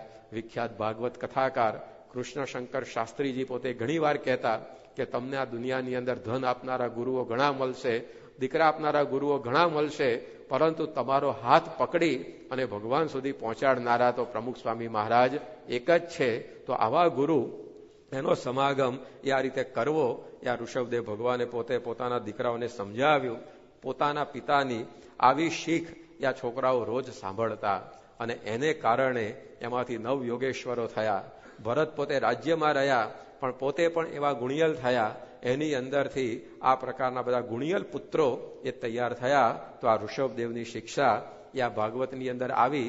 હવે ઋષભદેવ ભગવાન ધીરે ધીરે પોતે સમાજથી સંસારથી વિરક્ત થવા લાગ્યા, કારણ કે એમને થયું કે મારે હવે 51 વર્ષ થયા, આપણે હવે વાનપ્રસ્થ લેવાનો ટાઈમ થઈ ગયો, હવે આપણે કાર્યભાર બધો પુત્રોને સોંપી અને જંગલની અંદર ચાલી નીકળવું છે અને સંન્યસ્ત થઈ અને આ પ્રકારે ભગવાનની ભક્તિ સેવા કરવી છે. એટલે પોતાનો મોટો પુત્ર હતો ભરત, એને આ રાજ્ય ગાદી સોંપી દીધી. 3 ભરતની વાતો ભારતની અંદર પ્રસિદ્ધ છે. એક આ ઋષભદેવ ભગવાનનો પુત્ર ભરત, બીજો હતો દુષ્યંત રાજાનો પુત્ર ભરત, જે પોતે સિંહના દાંત ગણીને ગણિત શીખે હતો, એવો પરાક્રમી હતો. અને ત્રીજો ભરત એ રામચંદ્ર ભગવાનના ભાઈ દશરથ પુત્ર. તો આ 3 ભરતમાં આ ઋષભદેવનો પુત્ર ભરત, જેના નામ ઉપરથી આપણા દેશનું નામ એ ભારત પડ્યું, એને રાજ્યભાર એમણે સોંપી દીધો અને એ પોતે જંગલની અંદર નીકળી ગયા. નિવૃત્તિ લેતા એમને આવડ્યું.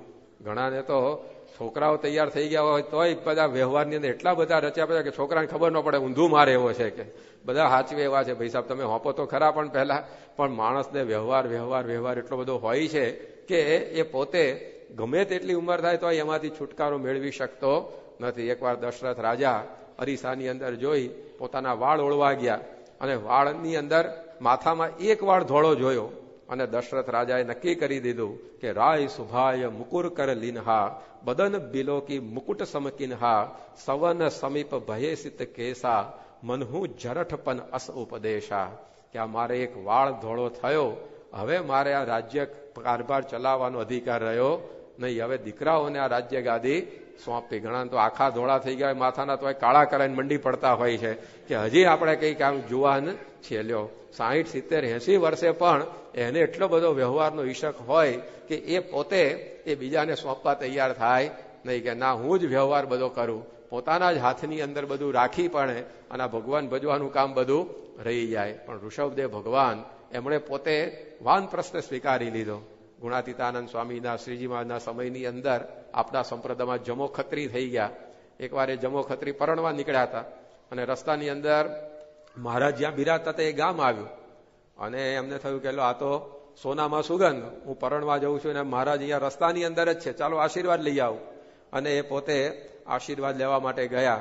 મુક્તાનંદ સ્વામીએ કીધું કે મહારાજ આ જમો ખત્રી પરણવા જાય, આશીર્વાદ આપો એને.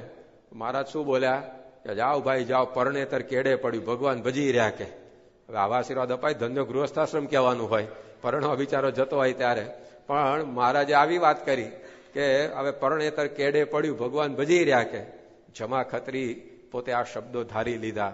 હવે એ વખત તો લગ્ન ગોઠવાઈ ગયા હતા એટલે કે બીજું થઈ શકે એવું હતું નહીં. પરણ્યા, સંસાર બધો ચલાવ્યો. પણ જેવો દીકરો 16 વર્ષનો થયો અને એમણે છોકરાને કીધું કે હું લગ્ન કરવા જતો હતો ત્યારે મહારાજે આવું વાત કરેલી, હવે આ તો હવે બધું સંસારની દૂસરી અત્યાર સુધી મેં ઉપાડી, તો હું 16 વર્ષનો થયો છું, તને આપણો વણકરનો ધંધો મેં બધો શીખવાડી દીધો છે, હવે તું બધું ઘરનું કામકાજ કરજે, ગામમાં હું મંદિર છું ત્યાં સવારથી સાંજ સુધી રહીશ, 2 ટાઈમ રોટલા જમવા ઘેર આવીશ, બાકી કોઈ સંસારની પ્રવૃત્તિમાં હવે હું માથું મારવાનો નથી, જે કહેવાય બધું તું ભગવાનની ઈચ્છા પ્રમાણે ચલાવજે. અને આખી જિંદગી આ રીતે મંદિરમાં રહી એ જમા ખત્રીએ સેવા કરી. તો 16 વર્ષ સુધી શ્રીજી મહારાજનું એક વચન મનમાં ધારી રાખ્યું કે મહારાજ આવું બોલ્યા કે ભગવાન ભજી રહ્યા, ના મારે ભગવાન ભજવા છે, ભલે આ સંસારની અંદર હું પડ્યો છું પરંતુ મારું આ મુખ્ય કામ એ બગાડવા દેવું નથી. તો છોકરાને 16 વર્ષે તૈયાર કરી અને જીવન પર્યંત એમણે પોતે આ સેવા ભક્તિ કરી. તો આ પ્રકારે મહારાજની આજ્ઞા એમણે આવી શિરે ધારી. તો ઋષભદેવ પણ પોતે હવે આ રાજ્યનો કારભાર બધો દીકરાઓને સોંપી અને નીકળી ગયા. જંગલની અંદર ઉન્મત્ત દશાની અંદર એ પોતે ફરે, પોતાના દેહનું પણ કોઈ ભાન નથી. ઠંડી, વરસાદ, ગરમી જે કંઈ પડે પણ દેહની કોઈ સંભાળ રાખતા નથી. ખાવાની અંદર પણ અજગર વૃત્તિ ધારણ કરીને, એટલે કે સામેથી જો કોઈ આપે તો એ જમે, નહીતર પછી એ ખાવા પીવાનો પણ ત્યાગ કરીને પોતે વિચરી રહ્યા છે. આવી પ્રકારના ઋષભદેવ એ જ્યારે પોતે આ પ્રકારે જંગલની અંદર ફરતા હતા ત્યારે સિદ્ધિઓ એ ઋષભદેવની સેવા કરવા માટે હાજર થાય છે. કારણ કે આ તો પોતે મોટા ચક્રવર્તી રાજા હતા અને સ્વયં ભગવાનનું સ્વરૂપ રૂપે પ્રગટ થયેલા, એટલે સિદ્ધિઓને થયું કે રાજ્યમાં હતા ત્યાં સુધી તો આપણે એમની સેવા કરી શક્યા નથી, પરંતુ હવે જંગલમાં તો એમની જોડે પાથરવાનું આસન પણ નથી, સુવાનો પલંગ પણ નથી, ખાવા પીવાના કોઈ પાત્ર પણ નથી, તો ચાલો આપણે એમની સેવામાં જઈએ. અને ઋષભદેવની સેવાની અંદર એ સિદ્ધિઓ આવી, પણ ઋષભદેવે એ સિદ્ધિઓનો પણ પરિત્યાગ કરી દીધો કે હવે હું તો સંન્યસ્ત આશ્રમ ધારણ કરીને નીકળ્યો છું, મારે કોઈ આવા રંગ રાગ કે સિદ્ધિઓ કે સુખ સુવિધાની ખેવના નથી. તો સાચો ભક્ત એ કેવો હોવો જોઈએ એ ઋષભદેવ સમજાવે છે કે સિદ્ધિઓમાં લોભાય નહીં. ભગવાન ભજીએ એટલે સિદ્ધિઓ તો બધી આવે. મહારાજે પ્રથમના 61માં અને મધ્યના 62માં વચનામૃતમાં કહ્યું કે ભગવાન પોતાના ભક્તની પરીક્ષા કરવા માટે એ સિદ્ધિઓને મોકલે છે કે આને મારામાં હેત છે કે સિદ્ધિઓમાં હેત છે, આ લોકના પદાર્થમાં હેત છે કે મારામાં પ્રીતિ છે. તો ભગવાન જ આપણે ભગવાન ભજીએ ત્યારે બધી સિદ્ધિઓને જોડે અને પોતે પડદા પાછળ રહીને જોયા કરે કે આ ખરેખરો પાકો ભક્ત છે કે પછી સિદ્ધિઓની અંદર લોભાઈ જાય, જગતમાં લોભાઈ જાય. અને ખરેખર આપણે એવા ભક્ત બનીએ કે જે આ જગતમાં ન લોભાઈએ તો ભગવાન પછી આપણને વશ થતા હોય છે. તો આ ઋષભદેવ ભગવાન એ પણ પોતે સિદ્ધિઓમાં લોભાયા નહીં. જેમ હનુમાનજી આગળ 9 લાખનો હાર સીતાજીએ આપ્યો અને સીતાજીએ હાર આપ્યો એ તો પોતે છોડવા માંડ્યા બધા એક એક મણકા, ત્યારે સીતાજીને મનમાં થયું કે આ વાનર તે વાનર જ રહ્યા, આટલા કિંમતી હારની એમને શું ખબર પડે. પૂછ્યું કે આ શું કરો છો? કે હું મણકામાં જોઉં છું કે રામ છે કે નહીં, જેમાં રામ ન હોય એનું મારે કોઈ કામ નથી. તો આ 9 લાખનો હાર આખો ફેંકી દીધો. લો, ઘણા હનુમાનના ભક્ત એક બીડી છોડી ન હાકે, 9 લાખના હારની તો ક્યાં વાત રહી. અને કહેવાય કે અમે ભગત છીએ. શેના ભગત? તમે હનુમાનજીની ભક્તિ કરો છો પણ એના જીવનમાંથી તો કંઈક શીખો કે 9 લાખનો હાર પણ ભગવાન વગર છોડ્યો તો એક વ્યસન ન છોડી શકે આપણાથી, એ કુટેવ ના છૂટી શકે આપણાથી. પણ ભક્તિની અંદર આવી સિદ્ધિઓ આવે પણ એનો પણ હનુમાનજીએ ત્યાગ કરી દીધો. અષ્ટ સિદ્ધિ નવનિધિ તે નિર્માલ્ય ત્યાગી રે, મુક્તાનંદ કહે ગુરુમુખી રહે રામ રાગી રે. જેવા ગુરુમુખી ભક્તો છે એ તો અષ્ટ સિદ્ધિમાં અને નવનિધિમાં કોઈ દિવસ લોભાતા નથી. કારણ કે એને ખબર પડી ગઈ કે સર્વ સિદ્ધિઓનું મૂળ ભગવાન છે. એ ભગવાન મારી પાસે આવી ગયા પછી આ બધી સિદ્ધિઓની ક્યાં મારે જરૂર છે? હંસા પાયા માન સરોવર, તાલ તલૈયા ક્યું ડોલે. જયારે માન સરોવર મળી ગયું પછી તળાવમાં કોણ આવી રીતે મન બગાડે? એની અંદર એની વૃત્તિ જ જાય નહીં. ખટરસ ખાવા નરેશ સૂતને, જયારે 6 પ્રકારના રસયુક્ત ભોજન જમવા મળતા હોય ત્યારે પછી છાશ પીવા ન મળે એનો કોઈ ધોખો ના કરે. તો આવી પ્રકારે ઋષભદેવ એ સિદ્ધિઓમાં એ લોભાયા નહીં. એ કોઈ પણ પ્રકારની એની અંદર એ કોઈ એમની મનની વૃત્તિ ગઈ નહીં. તો સાચો ભક્ત એને કહેવાય કે ગમે તેટલી સિદ્ધિઓ મળે પણ ભગવાન સિવાય એને તુચ્છ જાણે. એમ આપણા સંપ્રદાયમાં ગોવિંદાનંદ સ્વામી થઈ ગયા. એ સાધુ થવા માટે ઘેરથી નીકળ્યા અને જતા હતા ગઢડા બાજુ, તો રસ્તાની અંદર એક રાજાની સ્ત્રી મળી અને ગોવિંદાનંદ સ્વામીનું રૂપ સ્વરૂપ જોઈને મોહ પામી ગઈ અને એમને કીધું કે જો મારી પાસે 10,000 રૂપિયાની મિલકત છે, આ તમારી, પછી આ ઘરેણાનો ડબ્બો છે એ તમારો અને હું પણ તમારી, કે તમે મારી સાથે લગ્ન કરો. ત્યારે ગોવિંદાનંદ સ્વામી એવું ના વિચાર્યું કે ભગવાન સંકલ્પ કર્યો ને ઘેર બેઠા બધું દઈ દીધું મહારાજે. પણ એમણે વિચાર્યું કે આ જો મારા માર્ગની અંદર ભગવાને પ્રશ્નપત્ર કાઢ્યું, આ પરીક્ષા કરવા સિદ્ધિઓ આવી, એટલે એમણે પેલી બાઈને કીધું કે તમારી વાત બધી બરાબર પણ મારે અત્યારે શૌચ વિધિ કરવા જવું છે, એટલે તમે અહીંયા થોડીક વાર બેસો, હું જઈને આવું ને પછી આપણે વિચારણા કરીએ. અને પેલી બાઈને પ્રતીતિ આવે કે આ પાછા આવશે એટલે પોતાનું એક ઉત્તરીય વસ્ત્ર એની બાજુ મૂકીને ગયા અને ગયા સીધા ગઢડા ભેગા. મહારાજને કીધું જલ્દી દીક્ષા દઈ દો કે. તો આ પ્રકારે સિદ્ધિઓમાં લોભાયા નહીં. તો એ ખરેખરો ભગવાનનો ભક્ત એ આને કહેવાય કે ગમે તેટલું વચ્ચે વિઘ્ન આવે પણ એને મૂકીને ભગવાન સુધી પહોંચે. નહીં કાચા પોચા હોય તો સિદ્ધિમાં હલવાઈ જાય. પણ જો વિચાર હોય કે અક્ષરધામનું અતિ અપાર સુખ આપણે લેવું છે તો પછી આની અંદર મોહ પામાય નહીં. એકવાર એક રાજા હતો, રાજા બિચારો બિનવારસ હતો, એટલે એને વિચાર થયો કે હવે ગાદી મારે સોંપવી કોને? જેવા તેવા સોંપીએ પાછો સોના હિટ કરી નાખે, જેટલું વિસ્તાર્યું છે એને પાછું ઘટાડી દે તો પછી આ બધી અસેવા થાય આપણી. એટલે રાજ્ય છે એના કરતા વધારે, પ્રજા છે એના કરતા એને વધારે સુખી કરે એવા કોકને આપણે આ ગાદી સોંપીએ. એટલે નક્કી કરવા માટે સત્પાત્રની પરીક્ષા માટે રાજાએ એક રેસનું આયોજન કર્યું, દોડની સ્પર્ધા, અને 5 કિલોમીટરની દોડ ગોઠવી અને 24 કલાકની અંદર એ પૂરી કરવાની. અને જે પહેલો નીકળ્યા એમાં એને રાજાએ નક્કી કર્યું કે આપણે ગાદી સોંપવી.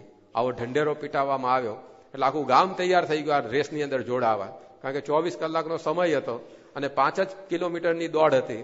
એટલે બધા છોકરા અને જુવાને તો તૈયાર થયા, પણ 80-85 વર્ષના ડોહા ડગરા ડંગોરા લઈને આવી ગયા કે લાગી તો લાગી, કે 80 વર્ષે પ્રાઇમ મિનિસ્ટર થતા હોય છે હિન્દુસ્તાનમાં, તો આપણે કઈ ઓછા છીએ એટલે કે આપણે આવી રીતે થઈ જઈએ કે.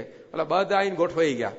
પણ રાજાએ શું કર્યું, અઠવાડિયા દરમિયાન જયારે ઢંઢેરો પીટાવી દોડની સ્પર્ધાની વચ્ચે અઠવાડિયું બાકી હતું, અઠવાડિયાની અંદર 5 કિલોમીટરની જે દોડ હતી આની બંને બાજુ એક અદભુત સ્વપ્ન નગરી તૈયાર કરી દીધી, ડિઝની વન્ડરલેન્ડ જેવી. એની અંદર બધી પ્રકારના મનોરંજનના સાધનો, ખાવા પીવાનું, હરવા ફરવાનું, જોવાનું, નાન તેન બધું. અને પછી આ બાજુ બધા ગોઠવાઈ ગયા અને રાજાએ રિવોલ્વર ફોડી અને ready get set go race ચાલુ કરી. અને જેવી રેસ ચાલુ થઈ તો બધા નાના નાના ટાબરિયાઓ હતા, તે લોકોએ બધા ખેલકૂદના સાધનો જોયા, જુદા જુદા વોટર પાર્ક જોયા, તેમાં ઘૂસ્યા કે લાવો થોડીક આ મજા લઈ લઈએ. 24 કલાકમાં 5 જ કિલોમીટર કાપવાના છે ને, થોડુંક એક્સિલેટર પછી દબાઈ દઈશું કે.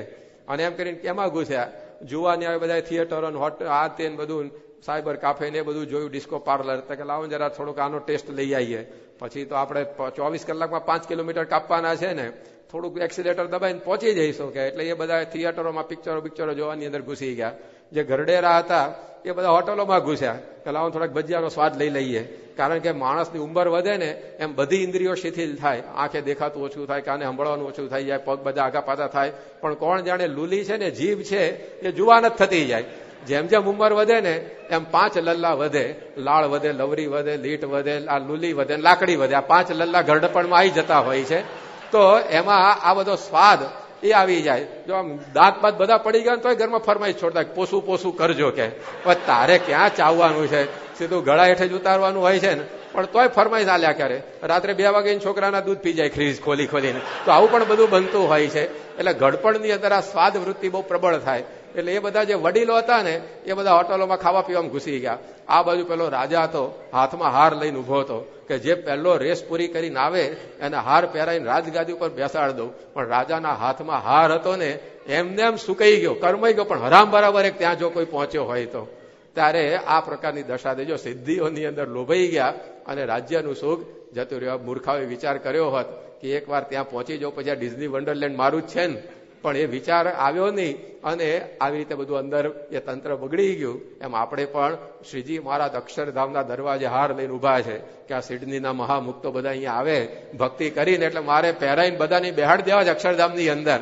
પણ પછી આપણે આ જગતની બધી સિદ્ધિઓમાં પદાર્થોમાં લોભાઈ જઈએ તો ભગવાનનો હાર કરમાઈ જાય. તો આપણે ધ્યાન રાખવાનું કે ભગવાન ભજીએ છે એટલે બધું આપણને પ્રાપ્ત થવાનું, માન સન્માન આ તે બધું મળે, પણ આપણી નજર એ ભગવાન સામે રાખવી, ગુરુ સામે રાખવી.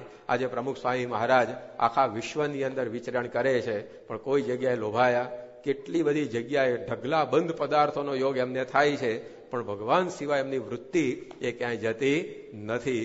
92 વર્ષનું આખું જીવન કેટલું નિષ્કલંક અને પવિત્ર, આખી દુનિયા ધમરોળી નાખી, પણ કોઈ ડાઘ એ પોતાના ચારિત્ર્યમાં લાગવા દીધો નથી. લોકો જંગલમાં જઈને અખણા નથી રહેતા. જ્યારે સ્વામી દુનિયાની વચ્ચે રહી અને એક ભગવાનની અંદર આસક્ત થઈને ભક્તિ કરે છે, તો આ સિદ્ધિઓને પ્રમુખ સ્વામી મહારાજ કદી પણ ગ્રહણ કરતા નથી. અમેરિકામાં સ્વામી વિચરણ કરતા હતા અને એમના આંખોમાં નંબર બદલાયા, એટલે ચશ્મા પણ બદલવા પડે. એટલે હરિભક્તને કહ્યું કે આ જરા નવા નંબરના કાચ ફિટ કરાવી લાવજો. એટલે હરિભક્તને થયું કે હવે કાચ ફિટ કરાવીએ પણ ફ્રેમે બદલી નાખીએ. આવી સેવા આપણા ભાગ્યમાં ક્યારે આવવાની? એટલે નવી ફ્રેમ અને નવા કાચ એ તૈયાર કરીને સ્વામી પાસે લઈ આવ્યા કે લો બાપા આપના ચશ્મા. સ્વામી કે આ મારા નથી. કે બાપા આપના છે. સ્વામી કે આવી ફ્રેમ નહોતી મારી. કે બાપા એ નવી ફિટ કરાવી. બાપા એ નવી શું કરવા ફિટ કરાવી? જૂની બરાબર હતી. કે સ્વામી મારી સેવા થઈ જાય ને. કે તાર સ્વામી બોલ્યા કે મારે જોવાનું છે કાચમાંથી જોવાનું છે ફ્રેમમાંથી જોવાનું છે? કે બાપા જોવાનું તો કાચમાંથી જોઈ ને, કે જ્યાં જૂની ફિટ કરાઈ આવ. કે જૂની ફિટ કરાય પાર કરી. આપણા જેવા આશીર્વાદ આપે કે હવે બધા મહિમા સમજતા થયા, કયા વગર સેવા કરે છે. કે પણ સ્વામી પોતે રાજી ના થયા. તો જો સિદ્ધિ આવી, પણ સિદ્ધિને એમણે ઠેલી દીધી. સિદ્ધિમાં એ લોભાયા નહીં. બાકી બીજો બરાબર છે કે લાવો ને હવે પહેરી લઈએ, કે લાવ્યો છે. તો અમદાવાદમાં એકવાર સ્વામી હતા, એક હરિભક્ત ચાંદીનું ઉલ્લું લઈ આવ્યા કે લ્યો બાપા આપના માટે. કે મારા માટે? કારણ કે હા ચાંદીના ઉલિયાથી તમે ઉલ્લું થાય. કારણ કે આમાં ઉલ્લું વધારે ઉતરવાની છે. કે ફેંકી દીધું સ્વામીએ કે મારે જે છે બરાબર છે. તો આવી પ્રકારે સ્વામી આગળ સિદ્ધિઓના ઢગલા થાય છે, પણ એ કશાની અંદર લોભાતા નથી. 25 વાર સ્વામીએ પરદેશ યાત્રાઓ કરી હશે, પણ પાછા ઇન્ડિયા આવે ત્યારે એવા ને એવા જ હોય ગયા હોય ત્યારે. બાકી કેટલાક તો પરદેશ યાત્રા કરીને પાછા આવે ને ત્યારે ઓળખવા અઘરા થઈ જાય, એવા બદલાઈ ગયા હોય આખા નાખા. ગયા હોય એકલા સજોડે પાછા આવે, પાછા એવું બની જાય ઘણી વાર. તો મૈત્રી ભાવનું પવિત્ર ઝરણું વેવડાઈ દે ગમે ત્યાં જગ્યાએ. તો આવી પ્રકારે બધી ગડબડ થઈ જતી હોય છે. પણ આ પ્રમુખ સ્વામી મહારાજને આપણે જોઈએ છીએ કે કોઈ પ્રકારનો એની અંદર બાદ નહીં. તો આ ઋષભદેવની જેમ આજે પ્રમુખ સ્વામી મહારાજ આ મૂર્તિમાન ભાગવત, આ જે કઈ બધી કથાઓ ભાગવતમાં આપણે વાંચીએ છીએ, આજે બધું સ્વામીના જીવનમાં આપણને દેખાય છે. એ હરતું ફરતું ભાગવત છે. આ તો પોથી છે, પરંતુ પ્રમુખ સ્વામી મહારાજ એ હરતું ફરતું ભાગવત. તો આ ઋષભદેવની જેમ સ્વામી પણ કોઈ સિદ્ધિઓમાં નહીં, પણ એ ભગવાનની અંદર લોભાઈને બધું કાર્ય કરી રહ્યા છે. તો આ પ્રકારે ઋષભદેવ ભગવાને સિદ્ધિઓનો પરિત્યાગ કરી દીધો. આપણને પણ એ સમજાવે છે. અને સિદ્ધિઓનો કેમ ત્યાગ કર્યો તેનું પણ એ પોતે કારણ સમજાવે છે કે ન કુર્યાત કરીચિત સખ્યમ મનસી હનવસ્થિતે યદ વિશ્રંભા ચિરાચિરણમ ચસ્કંદ તપ ઐશ્વરમ. કે આ મન એવું છે એ પોતે આપણને આવી રીતે ભગવાનના માર્ગમાંથી એ પાડી નાખે. નિત્યમ દદાતી કામસ્ય છિદ્રમ તમનયુએરય યોગિનઃ કૃત મૈત્રસ્ય પત્યુર્જાએવ પુંશ્ચલી. જેમ વ્યભિચારીની સ્ત્રી એ પોતાના પતિને છેતરીને કપટ કરીને એ પોતે એ બીજા પુરુષ સાથે એ પોતે ઉપભોગ બધો કરતી હોય, એમાં મન પણ એવું છે કે આપણે ભગવાન જોડે વરવા માટે ગયા હોઈએ અને આપણને ધીરે ધીરે કરતા એવો બધો સિદ્ધિઓનો સ્વાદ ચખાડી દે કે ભગવાનથી આપણને વેગળા કરી નાખે. માટે ગમે તેવો સિદ્ધ હોય તો પણ મનનો વિશ્વાસ કરવો નહીં. એ ઋષભદેવ અહીંયા સમજાવે છે કે ન કુર્યાત કરીચિત સખ્યમ. હવે ઋષભદેવ તો આવા પોતે સિદ્ધ હતા, તો પણ એ પોતાએ સિદ્ધિઓ ગ્રહણ ન કરી એ સમજાવ્યું કે પોતાના મનનો કદી પણ વિશ્વાસ કરવો નહીં. કે હવે મને કાંઈ વાંધો આવે એવો નથી, હવે તો હું જૂનો થઈ ગયો, મારો બધો બાપાનો બહુ રાજીપો, મેં તો બાપાની બહુ સેવા કરી, હવે મને કાંઈ કોઈ નડી શકે એમ નથી. અરે આ મન તો આપણને હેઠું જ પાડે એવું છે. માટે એ મનને કોઈ દિવસ આપણે એ વશ રહેવું નહીં. નારદજી કેવા ભગવાનનું મન કહેવાય. લો નારદજી તો દાસી પુત્ર હતા, પણ હરિને ભજી હરિનું મન કહેવાના. ભગવાનને ભજીને ભગવાનનું મન થઈ ગયા. પણ એમને પણ જો મનનો વિશ્વાસ કર્યો તો ગરબડ થઈ કે ના થઈ. એકવાર ફરતા ફરતા શીલનિધિ રાજાના રાજ્યમાં નારદજી પહોંચી ગયા અને રાજા આ રાણી નારદજીને જોઈને બહુ રાજી થઈ ગયા કે ઓહો નારદજી તમે ખરે ટાઈમે આવ્યા. નારદજી કે કેમ? તો કે મારી દીકરી વિશ્વમોહિની હવે પરણાવા જેટલી થઈ છે, હવે મારે એના માટે યોગ્ય મુહૂર્તિઓ ક્યાં એની તપાસ કરવાની હતી અને તમે આવી ગયા. તમે તો ત્રણેય લોકમાં ફરો એવા છો, સ્વર્ગ મૃત્યુ પાતાળ, તમારી પાસે તો બધાનો ડેટા હોય.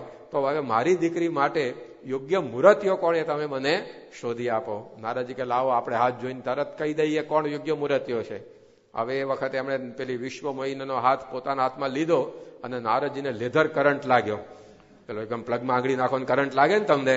હવે સાધુએ ક્યાં હાથ લેવાની જરૂર છે, હાથમાં હાથ લઈને. પણ એમને એમ કે આમાં શું કે જો મનનો વિશ્વાસ કર્યો કે હું આટલો સ્પર્શ કરીશ એમાં શું બાદ આવવાનો છે. અને જેવો આમ હાથ પકડ્યો વિશ્વમોહિનીનો અને નારદજીએ રાજાને કહી દીધું કે તમારે મુહૂર્તિઓ શોધવા કોઈ જગ્યાએ માથાકૂટ કરવાની જરૂર નથી. કે કેમ? કે તમારી આમે જ છે. કે કોણ? કે હું પોતે જ. કે મારી જોડે તમારી દીકરી પરણાવે. 80 વર્ષના નારદજી થઈ ગયા હતા, ડાચું બાજુ બેહી ગયું હતું, કરચલીઓ પડી ગઈ હતી.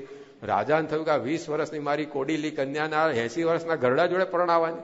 બાજુ નાઈ ન પડે ને તો પાછા સાપ કાપીને કંઈક આગુ પાછું કરી નાખે. એટલે મૂંઝાયો રાજા. પણ બુદ્ધિશાળી એણે નક્કી કર્યું કે જો નારદજી તમારી વાત બધી બરાબર, પણ અમારે તો છે ને રાજા એટલે સ્વયંવર કરવો પડે અને સ્વયંવરની અંદર દીકરી જેને વરમાળા પહેરાવે એનો પતિ થાય. એટલે તમારી જોડે જ આપણે દીકરીને પરણાવી છે, પણ સ્વયંવરમાં તમે હાજર થઈ જજો. એટલે પછી દીકરી તમને વરમાળા પહેરાવી દે, બધું કામ પૂરું થઈ જાય. નારદજીને થયું કે વરમાળા સ્વયંવરમાં તો કંઈ આપણા ચાન્સ નહીં, કારણ કે ત્યાં તો બધા મોટા મોટા યુવરાજો આવે અને આપણે 80 વર્ષના ત્યાં બેઠા હોય તો આપણને વરમાળા ક્યાંથી પહેરાવવાની. એટલે ગયા ભગવાન પાસે અને ભગવાનને જઈને કીધું કે અત્યાર સુધી મેં તમારું કામ કર્યું છે, તમારે મારું કામ કરવાનો વારો આવ્યો છે. કે ભગવાન કે બોલો ને, હું તો ભક્તોના કામ કરવા તૈયાર જ છું. તો કે આ વિશ્વમોહિનીનો સ્વયંવર થવાનો છે અને એની અંદર મારે પણ ત્યાં આગળ જવું છે. એટલે તમે મને છે ને મિસ્ટર યુનિવર્સ જેવો બનાવી દો, કે એકદમ રૂપવાન બનાવી દો, યૌવનવાન બનાવી દો. કે કારણ કે ત્યાં આવું ને આવું લઈને જઈશ તો પત્તો નહીં પડે. ભગવાન કે તમને આ ઘરડે ઘર પણ હું આ કમત હુજી કે છાનાવાના ભગવાન ભજો હાથમાં વીણા લઈને નારાયણ નારાયણ કરતા કે તમે અત્યારે મૂકો માથાકૂટ, જ્ઞાન ના આપો, હું કહું એમ કરો. કે ભગવાનને શિખામણ આપી પાછી. અને ભગવાને કહ્યું કે સારું, તારે તમને બહુ મન થયું છે તો તમારું રૂપ સારું થઈ જશે, પણ કે ઉભા રહો, એટલું નહીં. આ મારો ભાણિયો છે ને પર્વત, એ પાછો આ કન્યાને પરણવા તૈયાર થયો. પાછા નારદજીના ભાણિયા પર્વતનું મને પેલી વિશ્વમોહિની ચોટ્યું. તો હવે કન્યા એકને મુરેતિયા બે એટલે પ્રશ્ન થાય જ. એટલે નારદજી કહે કે એ તમારી પાસે જો વરદાન માગવા આવે ને તો એનું મુખ માકડાનું કરજો અને મારું જરા વ્યવસ્થિત રાખજો. ભગવાન કે તથાસ્તુ. નારદજી ગયા, થોડી વારમાં પર્વત આવ્યો અને એણે કીધું કે ભગવાન આશીર્વાદની જરૂર છે. શું? કે મારું એકદમ રૂપ સારું બનાવી આપો, યુવાન મને બનાવી દો, મારા વિશ્વમોહિની જોડે પરણવું. ભગવાન કે થશે, પણ કે ઉભા રહો, કે આ મારા મામા છે ને એને 80 વર્ષે કમત હુજી છે, એ પરણવા તૈયાર થયા છે, એટલે એનું મુખ માકડાનું કરજો ને મારું બરાબર રાખજો. ભગવાન કે એમ થશે, જાઓ તથાસ્તુ. તે બેયને માકડાના થઈ ગયા, બેને તથાસ્તુ કીધું એમાં. અને બે કઈ ભગવાને આશીર્વાદ આપે એટલે આપણે તો સ્વરૂપવાન થઈ ગયા છે એવા કોન્ફિડન્સમાં હતા. એટલે અરીસા અમે જોયા વગર સીધા સ્વયંવરમાં ગોઠવાઈ ગયા અને પહેલી જ લાઈનમાં નારદજી બેહી ગયા. એટલે કન્યાને જાજા આટા ના મારવા પડે, તરત ફટ લઈને કામ પતી જાય. કે પાછી છેલ્લે બેઠા હોય તો ત્યાં સુધી આવવાનું માથાકૂટ આ તે બધું. એટલે 1A પહેલી જ લાઈનમાં પહેલી સીટમાં બેસી ગયા અને નારદજી જે પેલી કન્યા જેવી આમ વરમાળા લઈને આવી અને સીધા જ વાંદરાને જોયા. એટલે કે આનું સ્વયંવરમાં શું કામ છે, અહીંયા શું કરવા બેઠા હશે. એટલે તરત જ એક લાઈન કૂદાઈને બીજી લાઈનમાં ગઈ. તો નારદજીને થયું કે આપણી સામે દ્રષ્ટિ ગઈ નથી લાગતી, એટલે એ કૂદીને પાછા બીજી લાઈનમાં આવ્યા. તો કન્યાને થયું કે આ વાંદરો કેમ પાછળ પાછળ ફર કર્યા કરે, એટલે હાર લઈને ત્રીજી લાઈનમાં ગઈ. તો નારદજી પાછા ત્રીજી લાઈનમાં કૂદ્યા. તાર કોકે કીધું કે આ હું માકડા જેવા મોઢા લઈને કૂદાકૂદ કરો છો, કે જરા મોતો સરખા લઈને સ્વયંવરમાં આવો. નારદજી કે શું વાત કરે છે, માકડાનું જેવું મોઢું છે મારું. કે હરિસામ જઈને મોઢા તો જુઓ.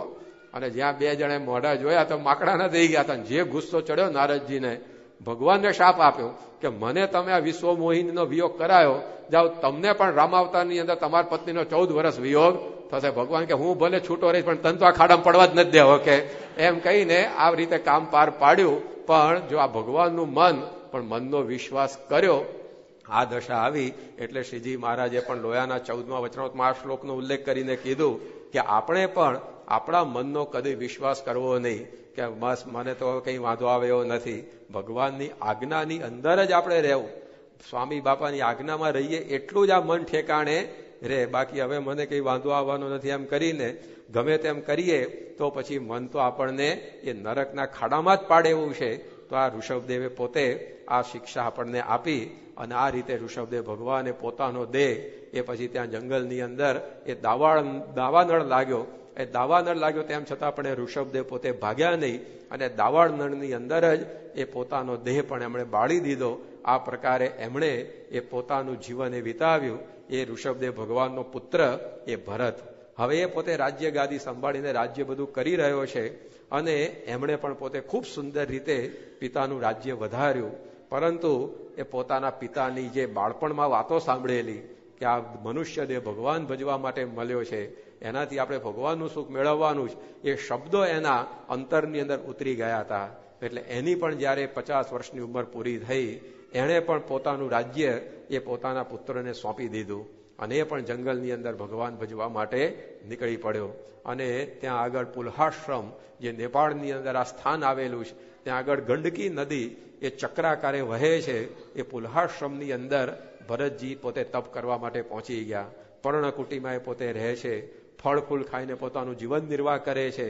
સીધી ભોંય જ પથારી, આવી રીતે ઉગ્ર તપશ્ચર્યા એમણે પોતે આદરી. સોનાના પલંગની અંદર સુનારો માણસ એ આજે જમીન ઉપર પથારી કરીને સૂતો છે. સોના ચાંદીના પાત્રોની અંદર ખાવા પીવા વાળો એ ભરત એ આજે માટીના પાત્રની અંદર એ આ બધું ખાઈ રહ્યો છે. મોટા આલિશાન મહેલોની અંદર રહેનારો એ ભરત આજે ઘાસની ઝૂંપડીમાં ભગવાનને પામવા માટે એ આરાધના કરી રહેલા છે.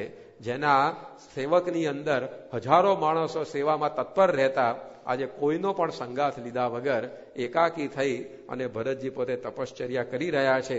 એ સમયની અંદર એકવાર ભરતજી ફળ ફૂલ લેવા માટે જ્યારે નીકળેલા, ત્યારે એક હરણીની પાછળ એ સિંહ પડેલો અને એ સિંહે હરણીનો શિકાર કરવા માટે એ બરાબર દોટ મૂકી હતી અને હરણી દોડતી દોડતી આ ભરત જ્યાં નદીમાં પાણી ભરવા આવેલા એ ત્યાં આવી પહોંચી.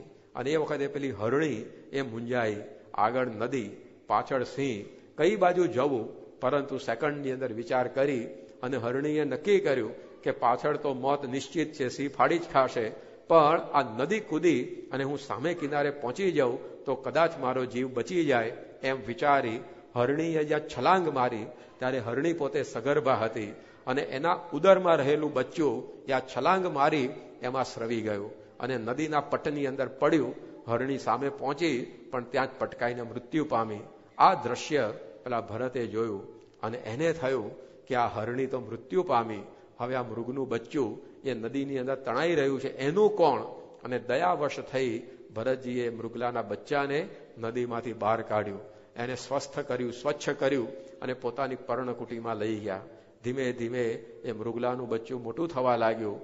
એ પોતે એટલું બધું સુંદર હતું કે ભરતજી પોતે ભગવાનની અંદર વૃત્તિ રાખતા હતા, એની વૃત્તિ ધીમે ધીમે કરતા કરતા પેલા મૃગલાની અંદર જોડાવા લાગી. પોતે પૂજા કરવા માટે બેઠા હોય પણ મૃગલું ના દેખાય ત્યાં સુધી એમને ચેન પડે નહીં. એ મૃગલું દેખાય ત્યારે જ એમને આનંદ થાય. પોતે આવી રીતે પર્ણકુટીમાં હોય અને મૃગલાનું બચ્ચું આગુ પાછું થઈ ગયું હોય, તેને શોધવા માટે નીકળે, એને શોધીને ખવડાવે પીવડાવે, ત્યારે એમના જીવનની અંદર એ જંપ વળે અને આમ કરતા કરતા ભગવાનમાં રહેતી એમની વૃત્તિ એ મૃગલામાં પરોવાઈ ગઈ. અને એમ કરતા કરતા ભરતજીનો અંતકાળ આવ્યો. ભરતજી પોતે સૂતા હતા, સામે મૃગલીનું બચ્ચું હવે તો મોટું થઈ ગયું હતું, એ કૂણું કૂણું ઘાસ ખાતું હતું. અને એ વખતે ભરતજીને થયું, અત્યાર સુધી મેં આને પાળ્યું પોષ્યું મોટું કર્યું, હવે મારો અંતકાળ આવ્યો છે, હવે આનું કોણ પાલન પોષણ કરશે? એને વાઘસી ફાળી તો નહીં ખાય ને, એને કોઈ પારધી શિકાર તો નહીં કરી નાખે ને. અને આમ વિચારમાં ને વિચારમાં એ ભરતનો દેહ પડી ગયો. અંતકાળે મૃગલાના બચ્ચાની અંદર એમની વૃત્તિ પરોવાઈ ગયેલી, એટલે બીજો જન્મ એમને મૃગલાનો આવ્યો. ઋષભદેવ ભગવાનના પુત્ર રાજપાટ છોડીને જંગલમાં ગયા, પણ દશા શું થઈ? એ અધોગતિને પામેલ. મનુષ્ય જન્મમાંથી મૃગલાના જન્મ સુધી પહોંચી ગયા. તો ભાગવત આપણને સમજાવે છે કે આપણે ભક્તિ કરવી, પણ વૈરાગ્ય સહિત ભક્તિ કરવી. આ ભરતજી ભક્તિ કરતા હતા પણ વૈરાગ્ય ન કેળવી શક્યા અને એ પોતે આ મૃગલાની અંદર આસક્ત થઈ ગયા. ભરતજીને તો એક મૃગલું હતું, આપણે તો ઘણા બધા મૃગલાઓ હોય છે. એક મૃગ કે કારણે ભરત ધરી તીન દે, તુલસી ઉનકી ક્યાં ગતિ, જો ઘટઘટ કરત સને. આપણા ચિત્તની વૃત્તિ તો કેટલી બધી જગ્યાએ એ આ બધી રોકાયેલી હોય છે, તો એમાંથી વૃત્તિને પાછી વાળવાની અને ભગવાનની અંદર જોડેલી રાખીએ તો આ ભક્તિ પાર પડે. બાકી જગતની અંદર આપણી વૃત્તિઓ જોડ્યા કરીએ, પછી ભગવાનનું ભજન કરવા બેસીએ, ત્યાંથી વૃત્તિ એમાં ચોંટે. એકવાર મુક્તાનંદ સ્વામી દીક્ષા લીધા પહેલા એક વાંકાનેરનો બાવો હતો કલ્યાણદાસ, એની પાસે ગયા. મુક્તાનંદ સ્વામી નક્કી કરેલું કે આ દેહ કરીને બ્રહ્મચર્ય પાળી ભગવાન મેળવવા છે. અને આ કલ્યાણદાસ બાવો પોતે એવો બ્રહ્મચર્ય પાળનારો, એની વાતો બધી લોકમાં પ્રસરેલી. મુક્તાનંદ સ્વામી એની પાસે પહોંચ્યા. એ વખત એમનું નામ મુકુંદાસ હતું. અને એમણે જઈને વાત કરી કે મારે આવી રીતે બ્રહ્મચર્ય પાળી ભગવાનને મેળવવા જ. કલ્યાણદાસે કીધું કે છાનો માનો ઘર ભેગો થઈ ગયા, કે આ કશું થઈ શકે એવું નથી. કે જો મારી ઉંમર અત્યારે 80 વર્ષની છે, હું 40 વર્ષનો હતો ત્યારે ઉજ્જૈનની યાત્રા કરવા નીકળેલો, અને એક જગ્યા રસ્તો ભૂલો પડ્યો. ત્યારે મેં ગામની પનિહારીઓ પાણી ભરવા કુવા પાસે આવી હશે, ત્યારે એમને પૂછ્યું કે ઉજ્જૈન જવું છે, રસ્તો કઈ બાજુ આવ્યો ઉજ્જૈનનો? ત્યારે એક પનિહારીએ હાથ ઊંચો કરી અને લટકું કરીને કીધું તો કિસ રાસ્તે से સીધે ચલે जाइए, ઉજ્જૈન આ જાયેગા. તે આજે એ વાતને 40 વર્ષ વીતી ગયા, પણ એ હાથનું લટકું હજી મને મનમાંથી ખસતું નથી. પૂજા કરવા બેહું તરત એ જ લટકું યાદ આવીને ઊભું રહેશે. તો જો આ વૃત્તિઓ પાછી વાળી નહીં અને ભક્તિ કરી તો એ ભગવાનમાંથી વૃત્તિ આમાં જતી રહી. તો પછી ભગવાનમાં જોડાવી અઘરી પડી. તો આપણે પણ ધ્યાન રાખવું પડે. પહેલા તો એક લટકું દેખાયું, આપણે ટીવીમાં કેટલા લટકા આવતા હોય, પછી ટીવી જોઈને પછી પૂજા કરવા બેસીએ તો પછી સ્વામિનારાયણ દેખાય કે લક્ષ્મીનારાયણ દેખાય? લક્ષ્મીજી નારાયણ બે જ દેખાય ને, આ કઈ સ્વામિનારાયણ ન દેખાય પછી પૂજાની અંદર. તો આવી પ્રકારે ગડબડ થઈ જાય. એક લટકું જો 40 વર્ષે ભૂલાતું ના હોય તો પિક્ચરોમાં કેટલા લટકા આવી જતા હોય, ટીવી જોવામાં કેટલા લટકા આવી જાય. તો એ સ્વામી કે ધ્યાન રાખવું પડે, નહીતર તો આ ભક્તિ કરતા કરતા ભગવાનના ધામ સુધી પહોંચ્યા હોય, આમ અંદર પેસી જવાની તૈયારીમાં હોય, પણ ત્યાંથી આટલી વાસના રહી હોય એ પાછા સંસારની અંદર લાવે. ભરતજીએ બધામાંથી વૃત્તિ તોડી એક મૃગલાની અંદર જોડી, એની અંદર ગરબડ ઊભી થઈ ગઈ. એમ અલ્પ જેવો પદાર્થ હોય એ પણ આપણને આ ભક્તિમાંથી પાછા પાડી દે. એટલે વૈરાગ્ય સહિત ભક્તિ એ કરવી. અને એવું ન સમજવું કે સારું પદાર્થ હોય જ બંધન કરે, નરસું હોય ન કરે. મહારાજે વચનામૃત મધ્ય પંચાવનમાં લખ્યું, કોકને ખાટું ભાવે, ખારું ભાવે, તીખું ભાવે, કડવું ભાવે. અલ્પ પદાર્થની અંદર પણ જીવની વૃત્તિ એવી ચોંટી જતી હોય છે. તો એ પ્રકારે શ્રીજી મહારાજ એ અહીંયા આપણને એ સમજાવે છે કે એવો વૈરાગ્ય કેળવી અને આપણે ભક્તિ કરવી, જેથી કરીને કોઈ જગ્યાએ ભગવાન સિવાય અને આવા સ્વામી સિવાય આપણી વૃત્તિ રહે નહીં. નહીતર અલ્પ પદાર્થની અંદર રહેલી વૃત્તિ પણ પાછું આપણને અહીંયા લઈ આવે. અમેરિકાની અંદર એકવાર પ્રસંગ એવો બનેલો કે 4 વ્યક્તિઓની ઓફિસ 100મા માળ ઉપર હતી. હવે 100મા માળ ઉપર જવું એટલે લિફ્ટમાં જવું પડે. એટલે સવાર 9 વાગે ગાડી પાર્કિંગમાં મૂકીને જ્યાં લિફ્ટ આગળ આવ્યા તો લિફ્ટ ઉપર પાટિયું લગાડેલું, lift is out of order. Lift બંધ થઈ ગઈ છે અને 6 મિનિટમાં રિપેર થાય, 6 કલાકમાં રિપેર થાય. એટલે આ 4 જણા મૂંઝાયા કે મળું આ 100 માળ ચડવાના છે, આ લિફ્ટ બંધ થઈ ગઈ, ક્યારે રિપેર થાય કઈ નક્કી નહીં, અને ઓફિસ ખોલવી જરૂરી હતી, કામકાજ એવા અગત્યના હતા. તો એક જણા કીધું હાલો ને આપણે ચડી જઈએ. એટલે કે 100 માળ ચડવાના, કે 5-15 માળ ચડવાના છે, કે આપણે એક કામ કરીએ 25-25 માળના વારા પાડી દઈએ. ચડવાનું બધાય, પણ 25 માળ સુધી એક જણ વાત કરતો જાય, બીજા 25 માળ સુધી બીજો વાત કરે, ત્રીજા 25 માળ સુધી ત્રીજો વાત કરે. વાતમાં ચડી જશું કઈ ખબર નહીં પડે. કે બધાએ કહ્યું કે ચાલો કે, અને એમ કરીને શરૂ કર્યું ચડવાનું. પહેલા 25 માળ સુધી એક જણે વાત કરી, બીજા 25 માળ ત્રીજા, એમ કહેતા 75 માળ ચડી ગયા. પણ જાણે આમ એક પગથિયું ચડ્યા નથી એટલા ફ્રેશ હતા. કારણ કે ગામના ગપ્પા ટમારો કોઈ દાડ થાક લાગે નહીં. એ કલાકો જતા રહે તો એમાં ધરવ જ ના થાય. અને કથા વાર્તાની અંદર આમ ટાઈમ પૂરો થવાની હોય, કેટલી વાર છે. પણ આજે મને 10 વાગ્યા સુધી કીધું છે, કાલ રજા છે ને તમને, એટલે ચિંતા નહીં કરતા પાછા. અને કાલે પાછું અમારે બહાર જવાનું, કાલે રજા છે અહીંયા કથામાં, એટલે આજે થોડુંક વધારે ખેંચવાનું કીધું છે, એટલે કહીશ. એકવાર એક બાપુજી હતા, એના છોકરાને ઠપકારતા હતા. એટલે પડોશી કીધું છોકરા શું કરવા મારો છો? કે અરે કે કાલે એનું 10મા ધોરણનું રિઝલ્ટ છે. કે પણ કે કાલે રિઝલ્ટ છે, એમાં આજે હું કરવા મારો છો? કાલે કે હું બહારગામ જવાનો છું. કે એટલે કાલે મેં બહારગામ જવાનું, આજે થોડોક અડધો કલાક વધારે લેવાનું મને કીધું છે, એટલે લેવાનો છું. બાકી તમારો સમય બહુ કિંમતી છે, મને ખબર છે, એટલે બહુ સાચો સમય નહીં લઉં. પણ આ રીતે ગામના ગપાટાની અંદર વાતોમાં ટાઈમ જતો રહે, કઈ ખબર ન પડે. તો 75 માળ ચડી ગયા પેલા લોકો, અને પછી ચોથાનો વારો આવ્યો વાત કરવાનો. એટલે પેલા એ કહ્યું કે ચલો બધા તું વાત શરૂ કર, આપણે ચડવાનું ચાલુ રાખીએ. તો પેલો કે ભાઈ હું વાત શરૂ કરીશ પણ મને જલ્દી યાદ આવતી નથી, તમે ચડવાનું ચાલુ રાખો. એમ કરીને 10 માળ ચડાવી દીધા, 85 સુધી પહોંચાડી દીધા, પણ મોઢામાંથી મગનું નામ મરી ન બોલેલો, એક શબ્દ બોલ્યો નહીં. તો પેલા કે જો તું અમને છેતરે છે, અમે 25 માળ સુધી ગળું દુખાડ્યું છે અને તું આવી રીતે વાત ચાલુ નથી કરતો, ચાલ વાત કર. કે એટલે કે પણ મને વાત યાદ આવે તાર કરું, હું છાપું વાંચતો નથી, ટીવી જોતો નથી, જૂની વાત યાદ આવે એટલે તરત ચાલુ કરી દઈશ, કે તમે પગથિયા ચડવાનું ચાલુ રાખો. એમ કરતા કરતા 95 માળ સુધી ચડાવી દીધા. પછી પેલા બધા કે જો તું હવે 20 માળ એમને એમ ચડાઈ આવ્યો, અમે બધાએ વાત કરી, તું વાત કરતો નથી, તું વાત શરૂ કર, ગમે તે વાત કર પણ તું ચાલુ કર દે એક વાર. એટલે પણ હું ક્યાં ના પાડું છું. એમ કરતા કરતા બીજા 3 માળ ચડાવી દીધા, 98 સુધી પહોંચાડી દીધા. પછી તો પેલા 3 મિત્રો હતા ને પગથિયા ઉપર સુઈ જ ગયા આડા, કે હવે તું વાત શરૂ કરીશ ને એટલે અમે બેઠા થઈશું, અને વાત ગરમી પકડશે ને એટલે ચડવાનું ચાલુ કરશું. કે હવે 2 જ માળ બાકી છે તો 2 માળ, પણ તારી જોડે વાત તો કરાવી જ છે. પેલાને થયું કે હવે માળા છોડશે નહીં. કે એટલે એને કીધું કે હું વાત કરું. કે પેલા કે બહુ માન ના માગને કરને, કે અમે બધા 25 માળ સુધી કરી છે, તાર કરવા હું વાંધો છે, એમાં પૂછવાની ક્યાં જરૂર. એટલે કે હું ખરેખર વાત કરું. કે હા કે કર. કે હું ઓફિસની ચાવી નીચે ગાડીમાં ભૂલી ગયો છું. કે પેલા જે થાક 98 માળે થાક લાગી ગયો બધાનો, અને એ ચાવી આટલી નાની અમથી ઉપરથી હેઠા લાવી બધાને. હવે ચાવી કઈ આમ ઓફિસ જેટલી મોટી હતી, ચાવી કેટલી ઓફિસ જેટલી મોટી હોય કોઈ દાડો, તો જે દરવાજા ઉપર તાળું માર્યું દરવાજા જેટલી મોટી હોય ચાવી, તો જે તાળું માર્યું તાળા જેટલી મોટી હોય ચાવી. આવ તોલાભારની ચાવી પણ છે આમ 98-99 માળ સુધી પહોંચી ગયા હતા, ત્યાંથી હેઠા લઈ આવી. એમ આપણે ભક્તિ, સેવા, પ્રદક્ષિણા, નાન તેમ બધું કરતા કરતા આમ અક્ષરધામના દરવાજા સુધી પહોંચ્યા હોય. એક પગલું અંદર મૂકીએ એટલે સીધા અક્ષરધામમાં જવાના હોઈએ, પણ અહીંયા જો ક્યાંક વાસના રહી ગઈ તો વળી પાછા સિડનીમાં નાખશે. એટલે ધ્યાન રાખવાનું કે આ ભક્તિ કરતા કરતા ક્યાંય બીજી આપણી વૃત્તિ જવી જોઈએ નહીં. તો આ ભરતજી હવે ભગવાનના દીકરા હતા, પણ ભગવાન કોઈ દાડ ત્યાં આગળ લાગવક ચલાવતા નથી. ભગવાનનો દીકરો હતો એ શું થઈ ગયો, ભગવાન સમજાવે છે કે ભક્તિ તો આ રીતે જ કરવી પડશે.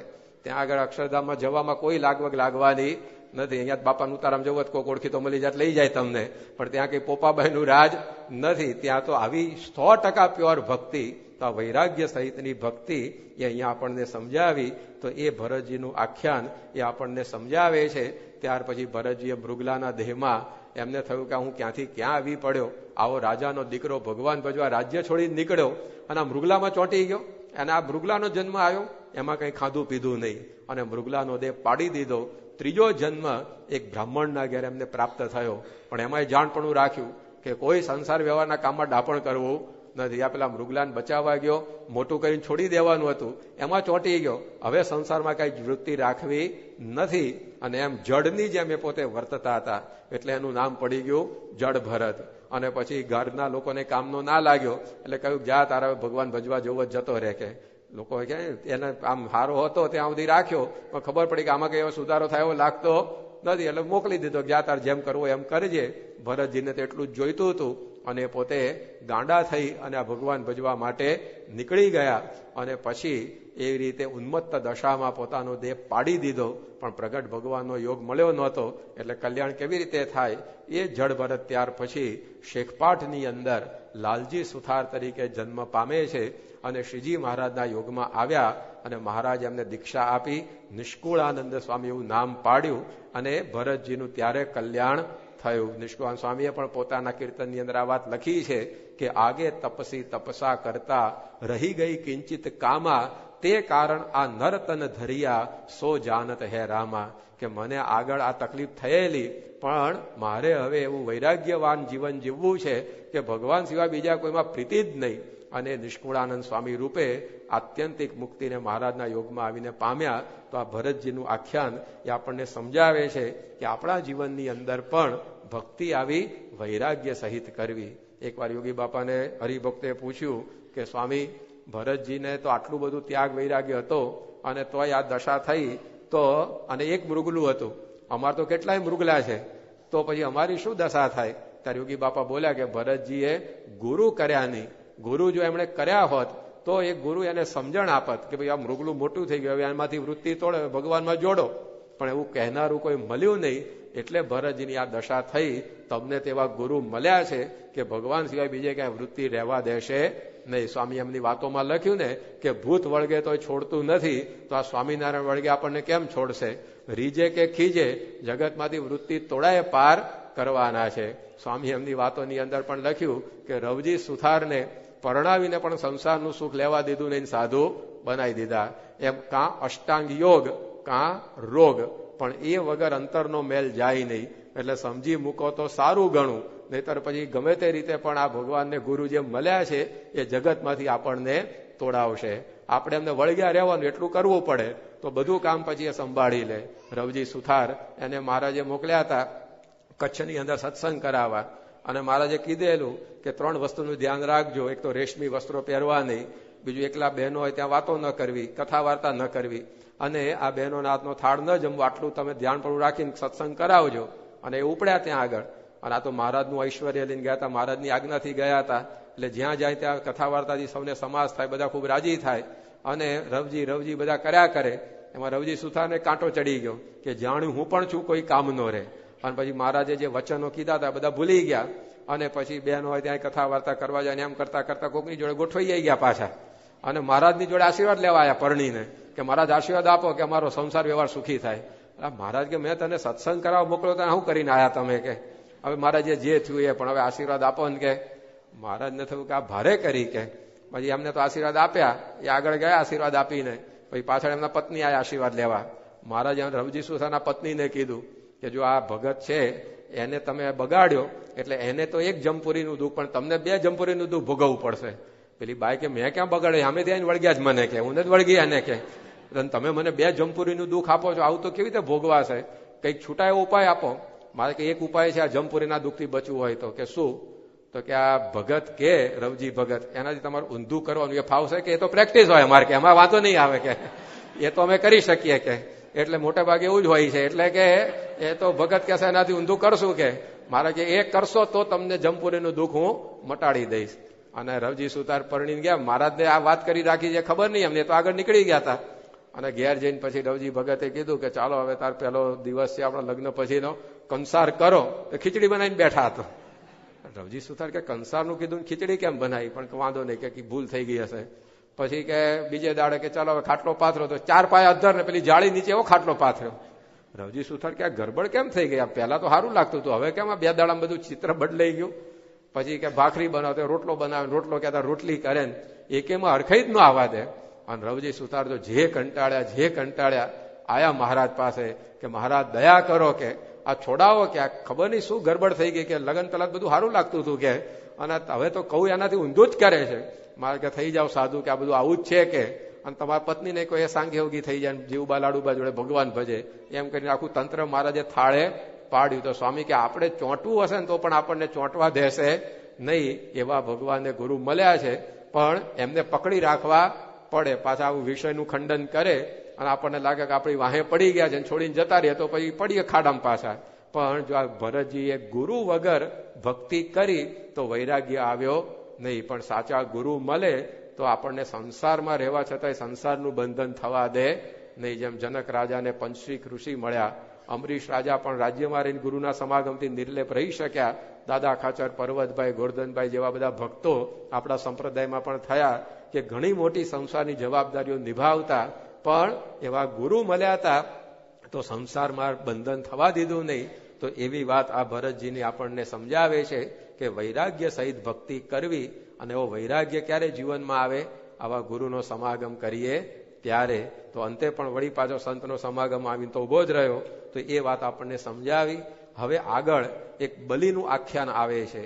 એ બલિ પણ આપણને એ ભક્તિની સુંદર રીત સમજાવે છે કે નિષ્કામ ભાવથી આપણે ભક્તિ ભગવાનની કરવી. તે બલિની અદભુત કથાની અંદર વાત એવી બનેલી કે દેવાસુર સંગ્રામ થયેલો, દેવો અને દાનવો એ બંને વચ્ચે એકવાર સંગ્રામ થયો. એમાં ઇન્દ્રએ બલિને મારીને હરાવ્યો અને એને ભગાડી દીધો. પરંતુ એ બલિનો જે ગુરુ હતો શુક્રાચાર્ય, એની પાસે સંજીવની વિદ્યા હતી, મરેલાને પણ બેઠા કરી દે. એટલે શુક્રાચાર્ય સંજીવની વિદ્યા વાપરી અને બલિ રાજાને બેઠો કરી દીધો.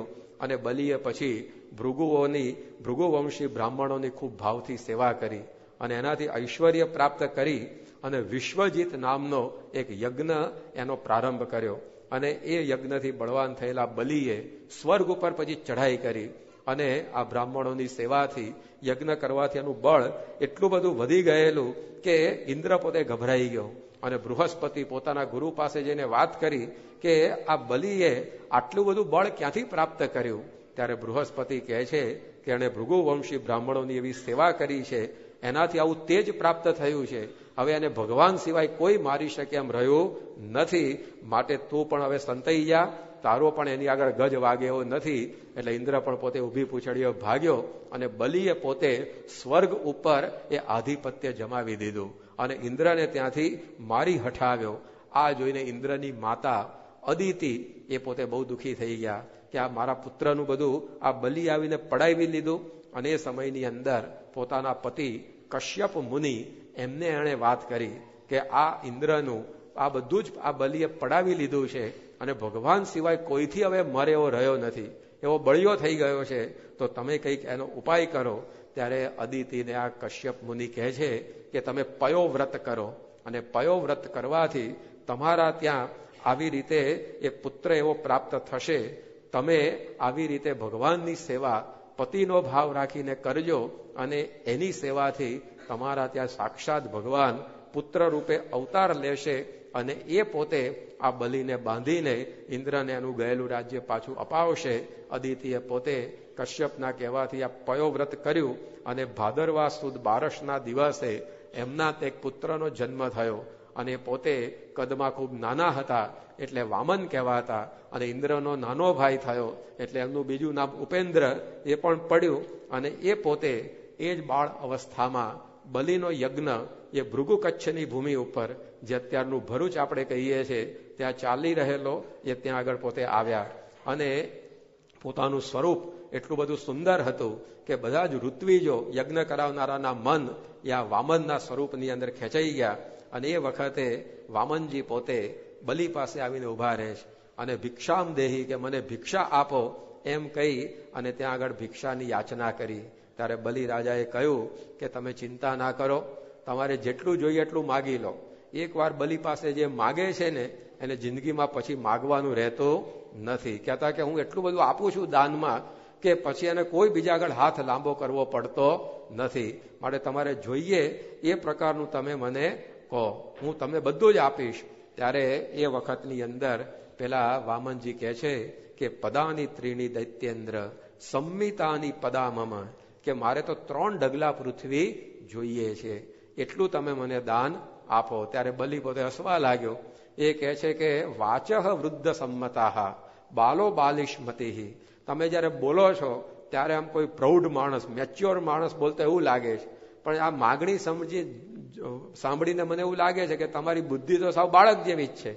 આ 3 ડગલા પૃથ્વીમાં તમારું શું થશે? કે કંઈક વધારે માગો, કે મારી પાસે તો ચક્રવર્તી રાજ્ય છે, સ્વર્ગ સુધી મારી સત્તા છે અને તમે આ 3 ડગલા પૃથ્વી મારી પાસે માગો છો. ત્યારે આ બલિ રાજાને વામનજી બહુ અદભુત વાત કરે છે કે ત્રિભિ ક્રમેહિ અસંતુષ્ટો દ્વીપેન આપી ન પૂર્યતે નવ વર્ષ સમેતેન સપ્તદ્વીપ વરેચ્છયા, કે જેને 3 ડગલા પૃથ્વીથી સંતોષ નથી થતો એને 3 લોકનું રાજ્ય પ્રાપ્ત થાય ને તો પણ સંતોષ થવાનો નથી. માટે મારે કઈ જાજો લોભ નથી, મારે તો આ 3 ડગલા પૃથ્વી જોઈએ છે. તો આ રીતે વામનજીએ સમજાવ્યું કે આપણને જે મળે, જે જરૂરિયાત હોય એનાથી આપણે સંતોષ જો નથી પામતા તો સમજી લેવું કે ગમે તેટલું મળશે તો એ સંતોષ થવાનો નથી. માણસને કેટલી જમીન જોઈએ? 3 ડગલા પૃથ્વી જોઈએ. જ્યારે માણસનું અવસાન થાય ત્યારે એને સુવાડવામાં આવે બાળવા માટે અથવા તો દાટવામાં આવે તો કેટલી જમીન જોઈએ? 3 ડગલા પૃથ્વી, 6 ફૂટની જમીન જોઈએ માણસને, કે જાજી જમીનની ક્યાં જરૂર છે? તો એ રીતે આ 3 ડગલા પૃથ્વી આપો એમ વામનજીએ કહ્યું હશે કે આટલી જરૂરિયાત માણસને વધુમાં વધુ જમીનની હોય છે. પણ બલિ રાજાએ કીધું કે આ 3 ડગલાથી તો શું થવાનું? ત્યારે બહુ અદભુત વાત વામનજીએ સમજવા જેવી કરી કે જેને પોતાને જેટલી જરૂરિયાત છે એટલું મળવાથી સંતોષ નથી, એને ગમે તેટલું મળે તો ભાઈ સંતોષ થવાનો નથી. કારણ કે આ તૃષ્ણા એવી છે કે 1 મિલે 10 વિષકુ ઈચ્છત 20 મિલે શત સહસ્ર ચાહેહી. 1 મળે તો 10 ની ઈચ્છા થાય, 10 મળે તો 20 ની ઈચ્છા થાય, 20 મળે તો 100 ની, 100 મળે તો 1000 ની, 1000 મળે તો લાખની. એનો કોઈ દિવસ એ અંત જ આવતો નથી. તો એ પ્રકારની વાત જેમ ગોપાળાનંદ સ્વામી પાસે એકવાર એક મુમુક્ષુ આવ્યો, બહુ કંગાલ, ગરીબ, દરિદ્ર હતો. સ્વામીને આવીને એણે વાત કરી કે સ્વામી તમે કંઈક આશીર્વાદ આપો, મારા નસીબ આડે પાંદડું છે, હટાવી દો. સ્વામી કે પાંદડું કરવા આખી નાખી ડાળ જ હટાવી દઈએ, બોલ શું જોઈએ તારે? કે સ્વામી મારે છે ને 50 રૂપિયા મળે એવો આશીર્વાદ આપી દો. 50 રૂપિયા મળશે એટલે મારે ભયો થઈ જશે. આજથી પોણા 200 વર્ષના 50 રૂપિયા, અત્યારે 50 લાખ માગે એટલું થઈ ગયું કહેવાય, જે રીતે મોંઘવારી વધી છેલ્લા 200 વર્ષમાં. પણ કે મને 50 રૂપિયા આપે, મળી જાય એવા આશીર્વાદ આપો, એમાં તો મારું આખું જીવન નીકળી જશે. ગોપાલ સ્વામી કે તું પાછો વિચાર કરી લે કે 50માં તારું પૂરું થશે ને પછી ફરીવાર પાછું આશીર્વાદ માગવા આવીશ તો નહીં મળે. કે પેલા વિચાર્યું કે આ મોટા સાધુ તો અંતરિયામી હોય, આગળ શું થવાનું એ જાણતા હોય એટલે આવું કહેતા હશે. કે એટલે એને કહ્યું તો એક કામ કરો સ્વામી, 500 રૂપિયા મળે ને એવા આશીર્વાદ આપી દો, કે પછી તો કઈ વાંધો નહીં આવે. સ્વામી કે તું 500 રૂપિયામાં પાછું પૂરું થશે કે મેં વિચાર લે, પછી તું પાછો આશીર્વાદ લેવા આવીશ કે હવે વધારે આપો તો આશીર્વાદ નહીં મળે, તાર દીકરા દીકરી પરણાવવાના ખર્ચા આ તે બધું. હા કે સ્વામી એ સારું યાદ દેવડાવ્યું, કે એ તો હું ભૂલી જ ગયો તો આ ગણતરી કરવામાં, હજી તે બધા પરણાવવાના બાકી છે. એક કામ કરો, 5000 મળે ને એવા આશીર્વાદ મને આપી દો. મીંડું ચડાવી દીધું પાછું એને એક આગળ. સ્વામી કે 5000માં તારું બધું પૂરું થઈ રહેશે ને, તું પાછું વિચારી લે, પછી તું પડી પાછું આશીર્વાદ આપવા લેવા આવીશ તો એ નહીં બને. કે પેલા એ વિચાર્યું કે સ્વામી દોરી ઢીલી મૂકે છે તો આપણે ખેંચવામાં શું વાંધો છે? કે એટલે કે સ્વામી એક કામ કરો, 25000 મળે એવા આશીર્વાદ આપી દો. સ્વામી પછી બોલ્યા કે જો આવ્યો ને તાર 50માં પૂરું થાય એવું લાગતું હતું, અને 25000 પહોંચ્યો છે ને હજી અટકવાનું નામ લેતો નથી પાછો. માટે જ્યારે જોઈએ એટલું મહારાજ આપશે, છાનો મનો સુખ્યો થઈને ભજન કર. તો જો આ તૃષ્ણાનો કોઈ અંત નથી. જેને 50 થી સંતોષ નથી અને 50 લાખ મળે તો એ સંતોષ થવાનો નથી. તો એ વામનજી આપણને સમજાવે છે કે આ સંતોષની અંદર સુખ છે. ગોધન, ગજધન, વાજી ધન और रतन धन खान, जब આવે સંતોષ ધન, સબ ધન ધૂર સમાન. કે ગમે તેટલું આપણી પાસે હોય પણ એ અધૂરું જ લાગવાનું સંતોષ વગર. પણ એક સંતોષ રૂપી નાણું આવી ગયું તો પછી અલ્પની અંદર પણ આપણને સુખ એ વર્તતું હોય છે. જેની પાસે ઓછું છે અને જેને ઓછું જોઈએ છે એ વધારે સુખી છે. જેની પાસે વધારે છે અને વધારે જોઈએ છે એ કોઈ દાડો સુખી થઈ શકતો નથી. Need can be met, greed never. જરૂરિયાતો સંતોષાઈ શકે છે, લોભ કદી સંતોષાઈ શકતો નથી. તો આપણે જરૂરિયાત ઉપર ધ્યાન રાખીએ તો જે છે એની અંદર આપણને સુખ શાંતિ રહે.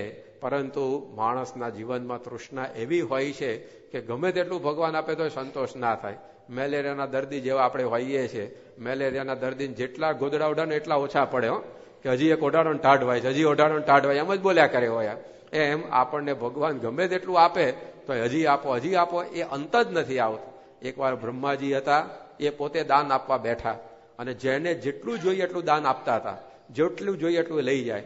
અને આવી બ્રહ્માજી ઓફર આપી એટલે લોકો ઉપડ્યા બધા, જે કંઈ પોતાની પાસે વાસણ કુસણ હતા એ લઈને, કોઈક તપેલી લઈને, કોઈક પીપળા લઈને, કોઈક વેગન લઈને, કોઈ કન્ટેનર લઈને, કારણ કે જેટલું જોઈએ એટલું આપતા હતા. એમાં એક કંગાલ માણસને ખબર પડી કે બ્રહ્મા દાન આપવા બેઠા છે, જોઈએ એટલું આપે છે, હાલો આપણે લઈ જઈએ. પણ એની પાસે કરમની કઠણાઈ એવી કે આમ સામાન્ય એલ્યુમિનિયમનું પાત્ર પણ નહીં કંઈક લેવા માટે, પણ તોય દોડ્યો કે એકવાર લાઈનમાં જોઈન્ટ થઈ જાય, શટર બંધ થાય પહેલા, પછી રસ્તામાં બધું હવ થઈ રહેશે. અને એમ કરીને દોટ મૂકી અને એમાં પગમાં કંઈક ભટકાયું. ચાલતા દોડતા શું છે શું નહીં જોવાની દરકાર કર્યા વગર સીધું ઉપાડ લીધું. એને લાગ્યું કંઈક આ પાત્ર છે, કંઈક લઈ શકાય એવું, એટલે સીધું એ તો લાઈનમાં જોઈન્ટ થઈ ગયો હાથમાં રાખીને. અને બ્રહ્મા પાસે જયારે એનો વારો આવ્યો કે મને આ ભરી દો, બ્રહ્માને થયું કે નાનું છાલિયા જેવું છે, એક મુઠ્ઠી નાખશું ને ઝવેરાત એમાં ભરાઈ જશે. એટલે એક મુઠ્ઠી ઝવેરાત નાખ્યું પણ ભરાયું જ નહીં પાત્ર. તો પછી તો ખોબે નાખવા માંડ્યા પણ તોય ભરાયું નહીં. પછી તો જેટલો કઈ સ્ટાફ હતો દુકાનમાં એ બધાને વળગાડી દીધો કે ભાઈ બધાનું ભરો એટલે જાય આગળ. પણ બધા ભરવા માંડ્યા પણ તોય પણ ભરાય નહીં. વિચારમાં પડી ગયા બ્રહ્માજી, કારણ પીપળા લઈને આ એનું ભરાઈ ગયું, આ કન્ટેનરો આવ્યા એનું ભરાઈ ગયું, આ નાનું છાલિયા જેવું પાત્ર લઈને ઉભો છે, ભરાતું નથી, આ છે શું અંદર? કે ત્યારે પેલા પૂછે કે આ શું લઈને આવ્યો છે? આ મારો ખજાનો ખાલી થવા, આ કેમ ભરાતું નથી? અહીંયા કોણે જોવાની દરકાર કરી છે? આ તો રહી ન જવું લાઈનમાં જોઈન્ટ થવામાં, એટલે પગમાં ભટકાઈને ઉપાડીને લઈ આવ્યો છું. ઉપાડો જોઈને કહું શું છે. જ્યાં જોયું તો હું લઈને ઉભો હતો, માણસની ખોપરી લઈને ઉભો હતો. સ્મશાનમાંથી દોડ્યો છે ભાગમ ભાગ, તે ખોપરી ભટકાઈ એ લઈને ઉભો હતો. બ્રહ્મા એને સમજણ પડી ગઈ કે આ કોઈ દાડો ભરાવાની નથી, મારો ખજાનો ખાલી થશે પણ આ કોઈ દાડો ભરાવા નથી, ઉપડ જ અહીંયાથી આગળ. કે કાઢી જ મૂક્યો એને. તો આ ભગવાને મન એવું બનાવ્યું છે ને આપણું કે બ્રહ્માના ખજાના ખાલી થઈ જાય પણ આપણું કઈ ભરાય એવું નથી. માટે સ્વામી કે પાછા વળતા શીખવું. કેટલું જોઈએ આપણે ખાવા માટે? સ્વામી કે કરોડપતિ પણ કઈ સોનાની કઢી પીતો નથી, એ ચણા લોટની જ કઢી પીતો હોય છે. તો શા માટે આ બધા લોભની જરૂર છે? જેટલું જોઈએ એટલું ભગવાન આપણને આપતા હોય છે, એમાં સંતોષ માનીએ તો જીવનની અંદર સુખ શાંતિ વર્તે. વામનજીએ કહી દીધું કે ભાઈ મારે કઈ વધારે જોઈતું નથી, આ 3 ડગલા આપો.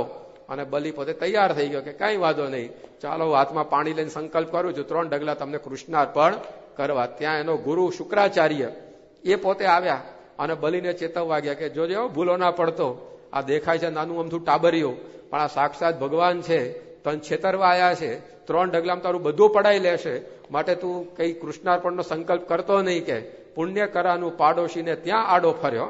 ઘણા એવા પોતે તો પુણ્ય ન કરે પણ કોઈ પુણ્ય કરવા જતા હોય એને રોકે, ત્યાં મંદિરમાં પણ જરૂર છે, ત્યાં તો ઘણા આપનારા છે. એટલે પછી થિયેટરમાં વાપરવા જાય ત્યાં રોકો ને કે ભાઈ ત્યાં હું જોવા જવાનું, ઘણા જોવા જાય છે એમ તો ત્યાં નથી રોકાતું. પણ મંદિરમાં આપણે સેવા કરવા તૈયાર થઈએ ને એમાં લોકો આડા પડે કે એટલે ત્યાં હું કરવા આપણે આપવાની જરૂર છે, ત્યાં આગળ તો બધું હોય છે ને ત્યાં આગળ આમ છે ને તેમ છે. એમાં ગુરુ આડો પડ્યો. ઘણા એવા હોય ગુરુ નડે, કેટલાક એવા જો ખોટા ભટકાઈ ગયા હોય ને તો આ બલિને શુક્રાચાર્ય સમજાવે છે કે જોજે આ તો વામન છે અને એનું પોત પ્રકાશે બધું પડાઈ લેશે, માટે તું આપતો જ નહીં કાંઈ. આ સાંભળ્યું ને બલિ એકદમ રાજી થઈ ગયો. બલિ કે આરો સારું થયું તમે કીધું કે આ ભગવાન છે, હવે તો મારે આપવું જ છે એને. કારણ કે આ મારા કેવા ભાગ્ય કહેવાય કે બધાની આગળ જેનો હાથ અદ્ધર હોય આજે એનો હાથ મારી આગળ નીચે છે. કારણ કે ભગવાન બધાને આપે છે તો આપનારાનો હાથ હંમેશા ઉપર હોય ને. પણ આજે મારા ભાગ્ય કેવા કે જેનો હાથ દરેક જગ્યાએ ઉપર હોય આજે મારી આગળ નીચે હાથ કરીને ઉભા છે, હવે તો મારે આપવો જ છે. એમ કહીને એને તો સંકલ્પ કરવા માટે હાથમાં પાણી લેવા પેલી જારીમાંથી પાણી માટે વાળી, પણ શુક્રાચાર્ય એક જંતુનું રૂપ લઈ અને પેલી જાળીનું નાળચું અને એમાં ફસાઈ ગયા કે પાણી હું આ પડવા દઉં હાથમાં તો એ સંકલ્પ કરે ને, અને મુહૂર્ત વીતી જાય પછી સંકલ્પની કઈ કિંમત રહે નહીં. લો ત્યાં સુધી નડ્યા એને તો પેલી જારીમાં જંતુ થઈને ભરાઈ ગયા તો પાણી ન પડવા દે.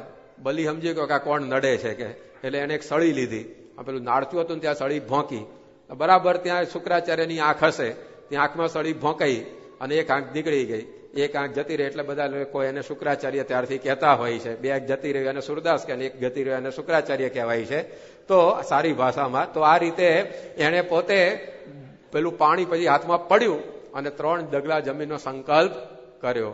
ભગવાનને રાજી કરવા માટે ગુરુનું પણ માનવું નહીં, એ આ બલિ આપણને સમજાવે છે. પોતાના ગુરુ હતા વિદ્યા ભણાવનારા, પણ ભગવાનને સેવા માટે પોતાના ગુરુનું પણ એમણે સ્વીકાર્યું નહીં.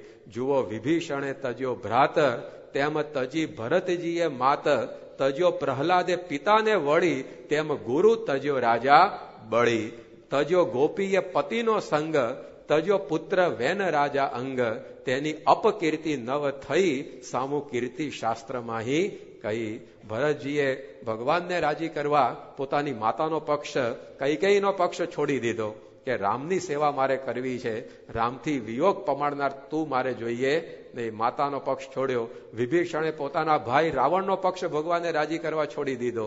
ગોપીઓએ પોતાના પતિનો સંગ ભગવાનને રાજી કરવા છોડ્યો. બલિએ પોતાના ગુરુનો સંગ એ ભગવાનની પ્રસન્નતા માટે છોડ્યો. તો ભગવાનને ભજતા જે આડું આવે મહારાજ કે એનો આવી રીતે આપણે ત્યાગ કરવો અને એક ભગવાનને પ્રસન્ન કરવાનું તાન એ હંમેશા આપણા જીવનની અંદર એ રાખવું જોઈએ. તો બલિએ પોતે આ રીતે હાથમાં જળ લઈ અને સંકલ્પ કર્યો, અને સંકલ્પ કર્યા પછી કહ્યું કે લો હવે 3 ડગલા પૃથ્વી ભરો. અને જ્યાં 3 ડગલા પૃથ્વી ભરવાની આવી ત્યાં ભગવાને પોતાનું અસલ સ્વરૂપ પ્રકટ કર્યું. વામનમાંથી વિરાટ થયા. 1 ડગલામાં આખી પૃથ્વી માપી લીધી, બીજું ડગલું છેક સ્વર્ગ સુધી પહોંચાડ્યું, હજી 3જું ડગલું મૂકવાનું બાકી રહ્યું. બલિનું રાજ્ય તો આખું 2 ડગલામાં સમાઈ ગયું. ત્યારે ભગવાન કહે છે કે ભાઈ 3જું ડગલું ક્યાં મૂકવું બતાવ મને. ત્યારે બલિએ કહ્યું કે મારા માથા ઉપર મૂકો, કારણ કે આ શરીર પણ પૃથ્વીનું બનેલું માટી ભેગું માટી થઈ જાય છે, અને એની ઉપર તમે મૂકી દો પગલું. અને ભગવાને જેવું પગલું મૂક્યું બલિના માથા ઉપર, સીધો પહોંચાડી દીધો નીચે સૂતળમાં. આપણે આ 14 લોકનું બ્રહ્માંડ છે, એમાં ઉપર 6 લોક છે, ભૂરલોક, ભવરલોક, મહરલોક, જનલોક, તપલોક, સત્યલોક. આપણે વચલા માળે છે, નીચે બેઝમેન્ટમાં 7 લોક છે, અતળ, વિતળ, સુતળ, તળાતળ, મહાતળ, રસાતળ ને પાતાળ. એમાં 3જા બેઝમેન્ટમાં પાર્કિંગ કરાવી દીધું બલિનું, સીધો સૂતળમાં ચાપી દીધું. એવું વજન આવ્યું ભગવાનના પગનું, સૂતળમાં પહોંચી ગયો. પણ ત્યાં આગળ બલિ ભગવાનના પગ ચાટવા લાગ્યો. ભગવાન કે આ શું કરે છે? કે ભગવાન, હું તો અસુર કુળમાં જન્મેલો છું અને મારા વાળ તો બધા બરછટ, હું કઈ સાબુ શેમ્પુ વાપરતો નથી નાહવા માટે, એટલે તમારા કોમળ પગની અંદર મારા વાળ વાગ્યા હશે, એટલે હું ચાટું છું કે જેથી તમને શાંતિ વળે. જેમ આમ બારણા માંગડી કચરે જે તરત ફૂંકો મારવા મંડી પડીએ છે ને, કે દજઈ જે તરત મોઢા માંગડી નાખી દઈએ, ફૂંકો મારવા મંડીએ, થોડીક શીતળતા લાગે. એટલે બલિ કે હું એટલે તમારા પગ ચાટું છું કે મારા લોઢા જેવા વાળ તમને વાગ્યા હશે. ત્યારે ભગવાનને થયું કે મેં આટલી બધી આની કસણી કરી, એને છેતર્યો, તેમ છતાં પણ આ મારી ભક્તિમાંથી પાછો પડતો નથી. ભગવાન રાજી થઈ ગયા અને ભગવાને કહ્યું કે બલિ, તારા ઉપર હું પ્રસન્ન થયો છું, માગ, તારે શું જોઈએ છે? આપણા જેવા તો શું લે, પેલા જે પડાઈ લીધું એ પાછું આપો પછી બીજી વાત, કે પેલા જે લઈ લીધું છે પાછું આપો પછી બીજું માગું. પણ બલિએ એવું કશું જ ના માગ્યું. બલિ દાવો પણ નથી કરતો કે તમે મને છેતર્યો, કે વરદાન આપ્યું ત્યારે તમે જેવા હતા એવા ને એવા 3 ડગલા ભરે કહી શક્યો હોત ને. એગ્રીમેન્ટ વખત જે ભાવ હોય પછી ચૂકવવાનો હોય ને, પછી ભાવ વધી જાય કે વધારેલો ભાવ નથી આપવાનો હતો. તો બલિ એવું પણ ના કહ્યું કે તમે નાના હતા વરદાન પેલું શરત કરી ત્યારે એવા ને એવા 3 ડગલા ભરો, કાંઈ નહીં, બધું પડાઈ લીધું, ભલે ને પડાઈ લીધું. બલિને માગવાનું કીધું. તાર શું માગ્યું? કે મારે બીજું કાંઈ જોઈતું નથી, પણ તમે મને અખંડ દર્શન આપો, મારી નજર સામે કાયમ રહો એવું વરદાન આપો. ભગવાન ત્યાં રોકાઈ ગયા બિચારા. અને આ બાજુ ત્યાં પોતાના લોકમાં ગયા નહીં. એક દિવસ પૂરો થયો, બીજો દિવસ પૂરો થયો, લક્ષ્મીજી મૂંઝાયા કે આ ક્યાં ગયા આપણા ધણી, કે છાપામાં ખબર આપી ખોવાયા છે, કોઈ મળે તો પહોંચાડી દેજો. ચેનલોમાં સમાચાર આપ્યા, પણ આ તો નીચે બેઝમેન્ટમાં હતા, ક્યાંથી ખબર પડે? એટલે નારદજીનો સંપર્ક કર્યો, કારણ કે એને 3 લોકનું જ્ઞાન હોય, બીબીસી જેવા. એટલે એમણે કીધું કે ભાઈ તમારો ધણી તો નીચે સૂતળમાં બેઠો છે, કે ત્યાં કેમ ના પહોંચી ગયા? બલિએ બાંધી દીધા છે એમને. એટલે લક્ષ્મીજી કે એને પાછા લાવવા શું કરવાનું? તો કે ચાલો કે રાખડી લઈને જાઉં અને બલિને રાખડી બાંધીને ભાઈ કરું, પછી ભેટ માગવાનું કહેશે ત્યારે કહીશું. એટલે બલિ પાસે ગયા, રાખડી બાંધી. બલિ કે મારે ભેટ શું આપવાની? ભાઈ સાહેબ કાંઈ નથી જોતું, આ ધણી પડાઈ લીધે પાછા આપતો હોય બહુ છે કે. અને એમ કરી બલિ કે મેં નથી બાંધ્યા, એ પોતે જાતે રોકાયા છે, એમણે મને કીધું કે માગ, એટલે મેં આ માગ્યું છે. ભગવાન કે વાત સાચી છે. પછી બ્રહ્મા, વિષ્ણુ, મહેશ 3 જણાએ રસ્તો કાઢ્યો કે ભાઈ 4-4 મહિના વારા પાડો આપણે. 4 મહિના બ્રહ્મા રોકાય, 4 મહિના શિવજી રોકાય, 4 મહિના વિષ્ણુ કે હું રોકાઈશ. તો આ ચાતુર્માસ ચાલે છે, એ દરમિયાન ભગવાન બલિને દર્શન આપવા ત્યાં જઈશ. આપણી પાસેથી જતા રહે છે તો આપણે વ્રત તપ કરીએ, પેલા જલ્દી આવે ને ત્યાં રોકાઈ ન જાય. એટલે એક ટાણા બધું આપણે કરીએ છીએ, ના કરતા કરવાનું ચાલુ કરજો પાછા. તો આ રીતે વ્રત તપ ઉપવાસ આ બધા ચાતુર્માસમાં એટલે કરવાના કે ભગવાન આપણાથી વેગળા જતા રહ્યા બલિ પાસે, તો વળી પાસે આપણી પાસે આવી જાય. પણ બલિએ પોતે આવી નિષ્કામ ભક્તિથી ભગવાનને બાંધી લીધા. મહારાજે પ્રથમના 61માં વચનામૃતમાં કહ્યું કે ભગવાને આટલી બધી કસણી કરી, પણ એ બલિ પોતે પાછો પડ્યો નહીં, કે ભગવાનનો ભક્ત થઈ અને મારી આટલી બધી કસોટી કેમ કરીશ, એવું એને લેશ પણ થયું નહીં. ઘણીવાર આપણને થઈ જાય ને કે હું સેવા કરું, ભક્તિ કરું, માળા કરું, મંદિરે આવું, સભામાં આવું, અને મારા કેમ પ્રશ્નો ઉકેલતા નથી, મને કેમ આવું થાય છે, મારા શરીરમાં કેમ રોગ આવ્યો, મારું કેમ આ કામ થતું નથી, આવું બધું આપણને થતું હોય છે. પણ મહારાજે કહ્યું કે ભગવાન પોતે ભક્ત વત્સલ છે, એ જેમ જેમ કસણી દેતા જાય તેમ તેમ ભક્તે અતિ રાજી થવું. કારણ કે ભગવાન પોતાના પ્રત્યે આવી ભક્તિ જોઈ એ ભગવાનને પછી વશ થઈ જતા હોય, પછી ભગવાન એ ભક્તથી એક પળ માત્ર પણ છેટે જતા નથી. તો આવી રીતે કસણી સહન કરવી એ બલિ રાજા આપણને સમજાવે છે.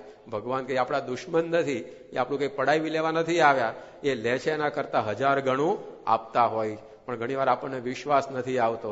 ભગવાનને આપવાનું આવે ને ત્યારે આપણો હાથ ટૂંકો થઈ જાય. ખિસ્સામાંથી ઘણી વાર ગલ્લા પેટીમાં નાખવાનું હોય, ખિસ્સામાં માણસ હાથ નાખે ને પછી જે નાનામાં નાનો સિક્કો હોય ને એ બહાર કાઢે ત્યાંથી. જો મોટો આવી ગયો તો અંદર બદલી કાઢે પાછો, અને નાનામાં નાનો સિક્કો એ ગલ્લા પેટીમાં નાખે અને બહાર દુનિયામાં ખર્ચ. તમારી વાત નથી, ખોટું નહીં લગાડતા, તમે બધું બહુ આપો છો, તો પણ દુનિયાનું હોય ત્યારે એમાં છૂટો હાથ કે ફરી વાર ક્યાં આવો પ્રસંગ આવવાનો છે એમ કહીને તૂટી મારે બહાર.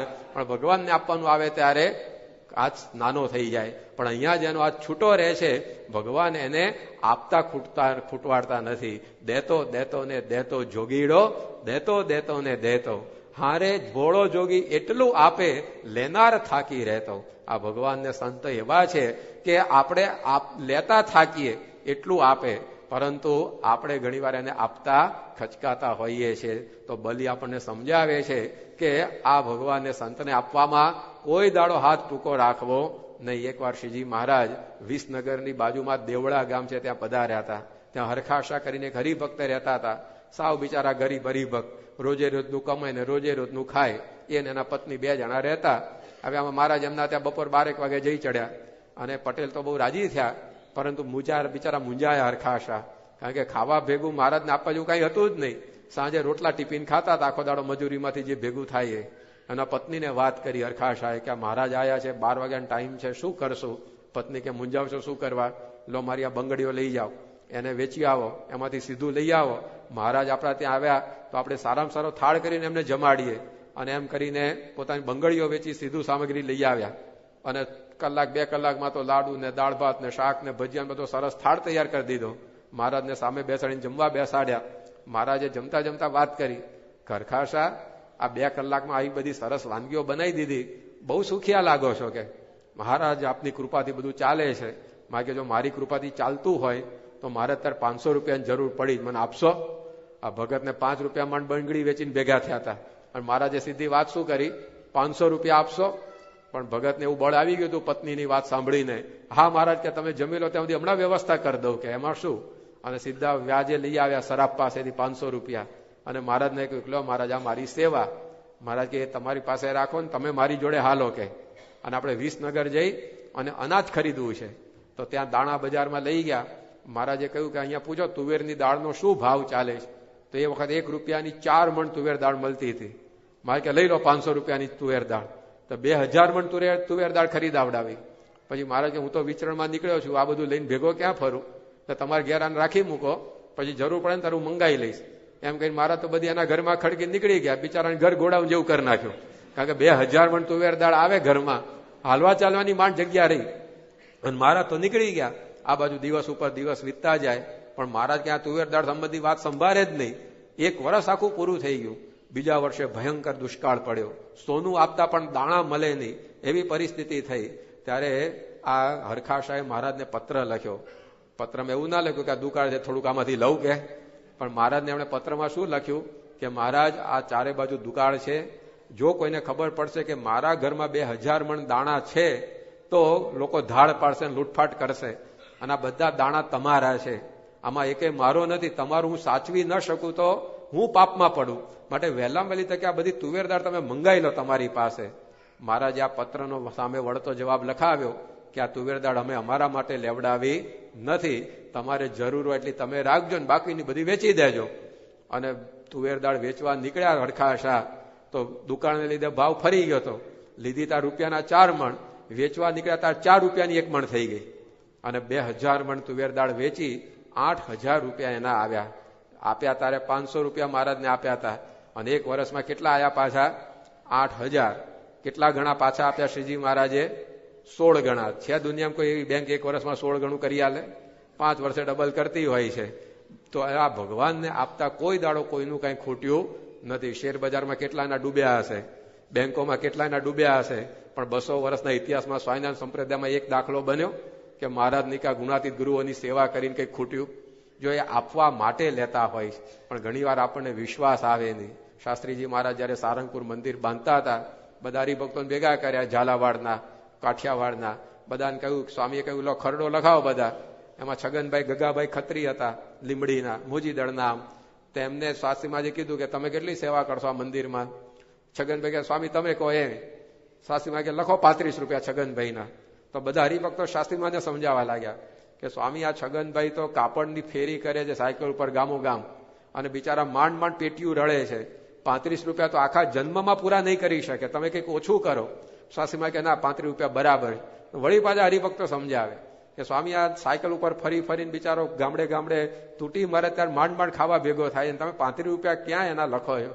શાસ્ત્રીમાને 2-4 વાર હરિભક્તે આવું કહ્યું ને, ત્યારે શાસ્ત્રી મહારાજ બોલ્યા કે મને ખબર છે સાયકલ ઉપર ફરે છે, પણ મારે એને કાયમ સાયકલ ઉપર ફરતો નથી રાખો એટલે માગું છું. કે ત્યારે બધાને ખબર પડી કે આ સ્વામી કેમ સેવા લે છે. અને એ જે સેવા કરી, આજે એમની પેઢીઓની અંદર કાપડની મોટી મોટી દુકાનો થઈ ગઈ, અને ખાધું ખૂટે નહીં એવું રહી થઈ ગયું. તો જો ભગવાન અને સંત એ 1000 ગણું આપવા આપણી પાસેથી લેતા હોય. જયારે શાસ્ત્રીજી મહારાજ ભાવનગર પધાર્યા અને 14મી જાન્યુઆરી ઉત્તરાયણનો દિવસ આવ્યો, અને એ વખતે શાસ્ત્રીમાં કે આપણે જોડી માગવા જવું છે, તો કુબેરભાઈ વગેરે એ વખતના મોટેરા હરિભક્તો એમણે કીધું કે વાત જ ના કરશો સ્વામી, અમે બેઠા છે ને તમારે જોડી માગવાનું, તમારે કેટલું જોઈએ આખા વર્ષમાં મંદિરમાં અનાજ, અમે પૂરું કરી દઈશું. શાસ્ત્રીમાં કે ના મારે જવું જ છે, પણ કે તમારે ક્યાં જરૂર છે, અમે હરિભક્તો છીએ, અમે બધા જોડી માગશું, તમે રહો. ના સ્વામી કે મારે જવું છે. તો શાસ્ત્રીમાં બધા કહ્યું કેમ આટલો બધો આગ્રહ રાખો છો?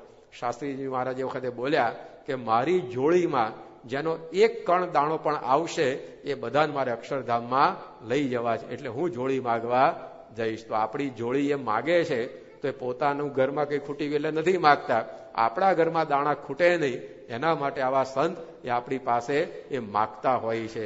તો એને આપવાનું આવે ત્યારે અહીંયા બલિ સમજાવે છે કે કોઈ દાડો પાછો પગ ભરવો નહીં. એક ધૂળમાં એક દાણો આપણે નાખીએ છીએ તો 1000 દાણા છોડ ઉપર આવે છે. એક ધૂળ પણ જો 1,000 ગણું આપતી હોય તો ભગવાન ન આપે આપણને. પણ આવો ઘણીવાર આપણને એ વિશ્વાસ ન બેસે.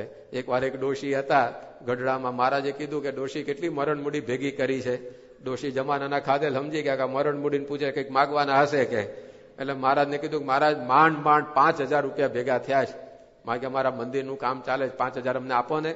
ડોશી કે મહારાજ તમે કહો ને કઈ ના પડાય મારાથી, હમણાં લઈ આવીને આપી દઉં. અને માજી ઉપડ્યા અને જતા જતા હરખાતા હતા. સારું થયું કે 20,000 ન કીધા, 5,000 કીધા, નહીતર 20,000 કીધા હતા તો બધા માગી લે, કારણ કે એમની મૂડી 20,000 ની હતી, એમાંથી 5,000 બોલ્યા હતા. એટલે 5,000 લઈને મહારાજને આપી આવ્યા.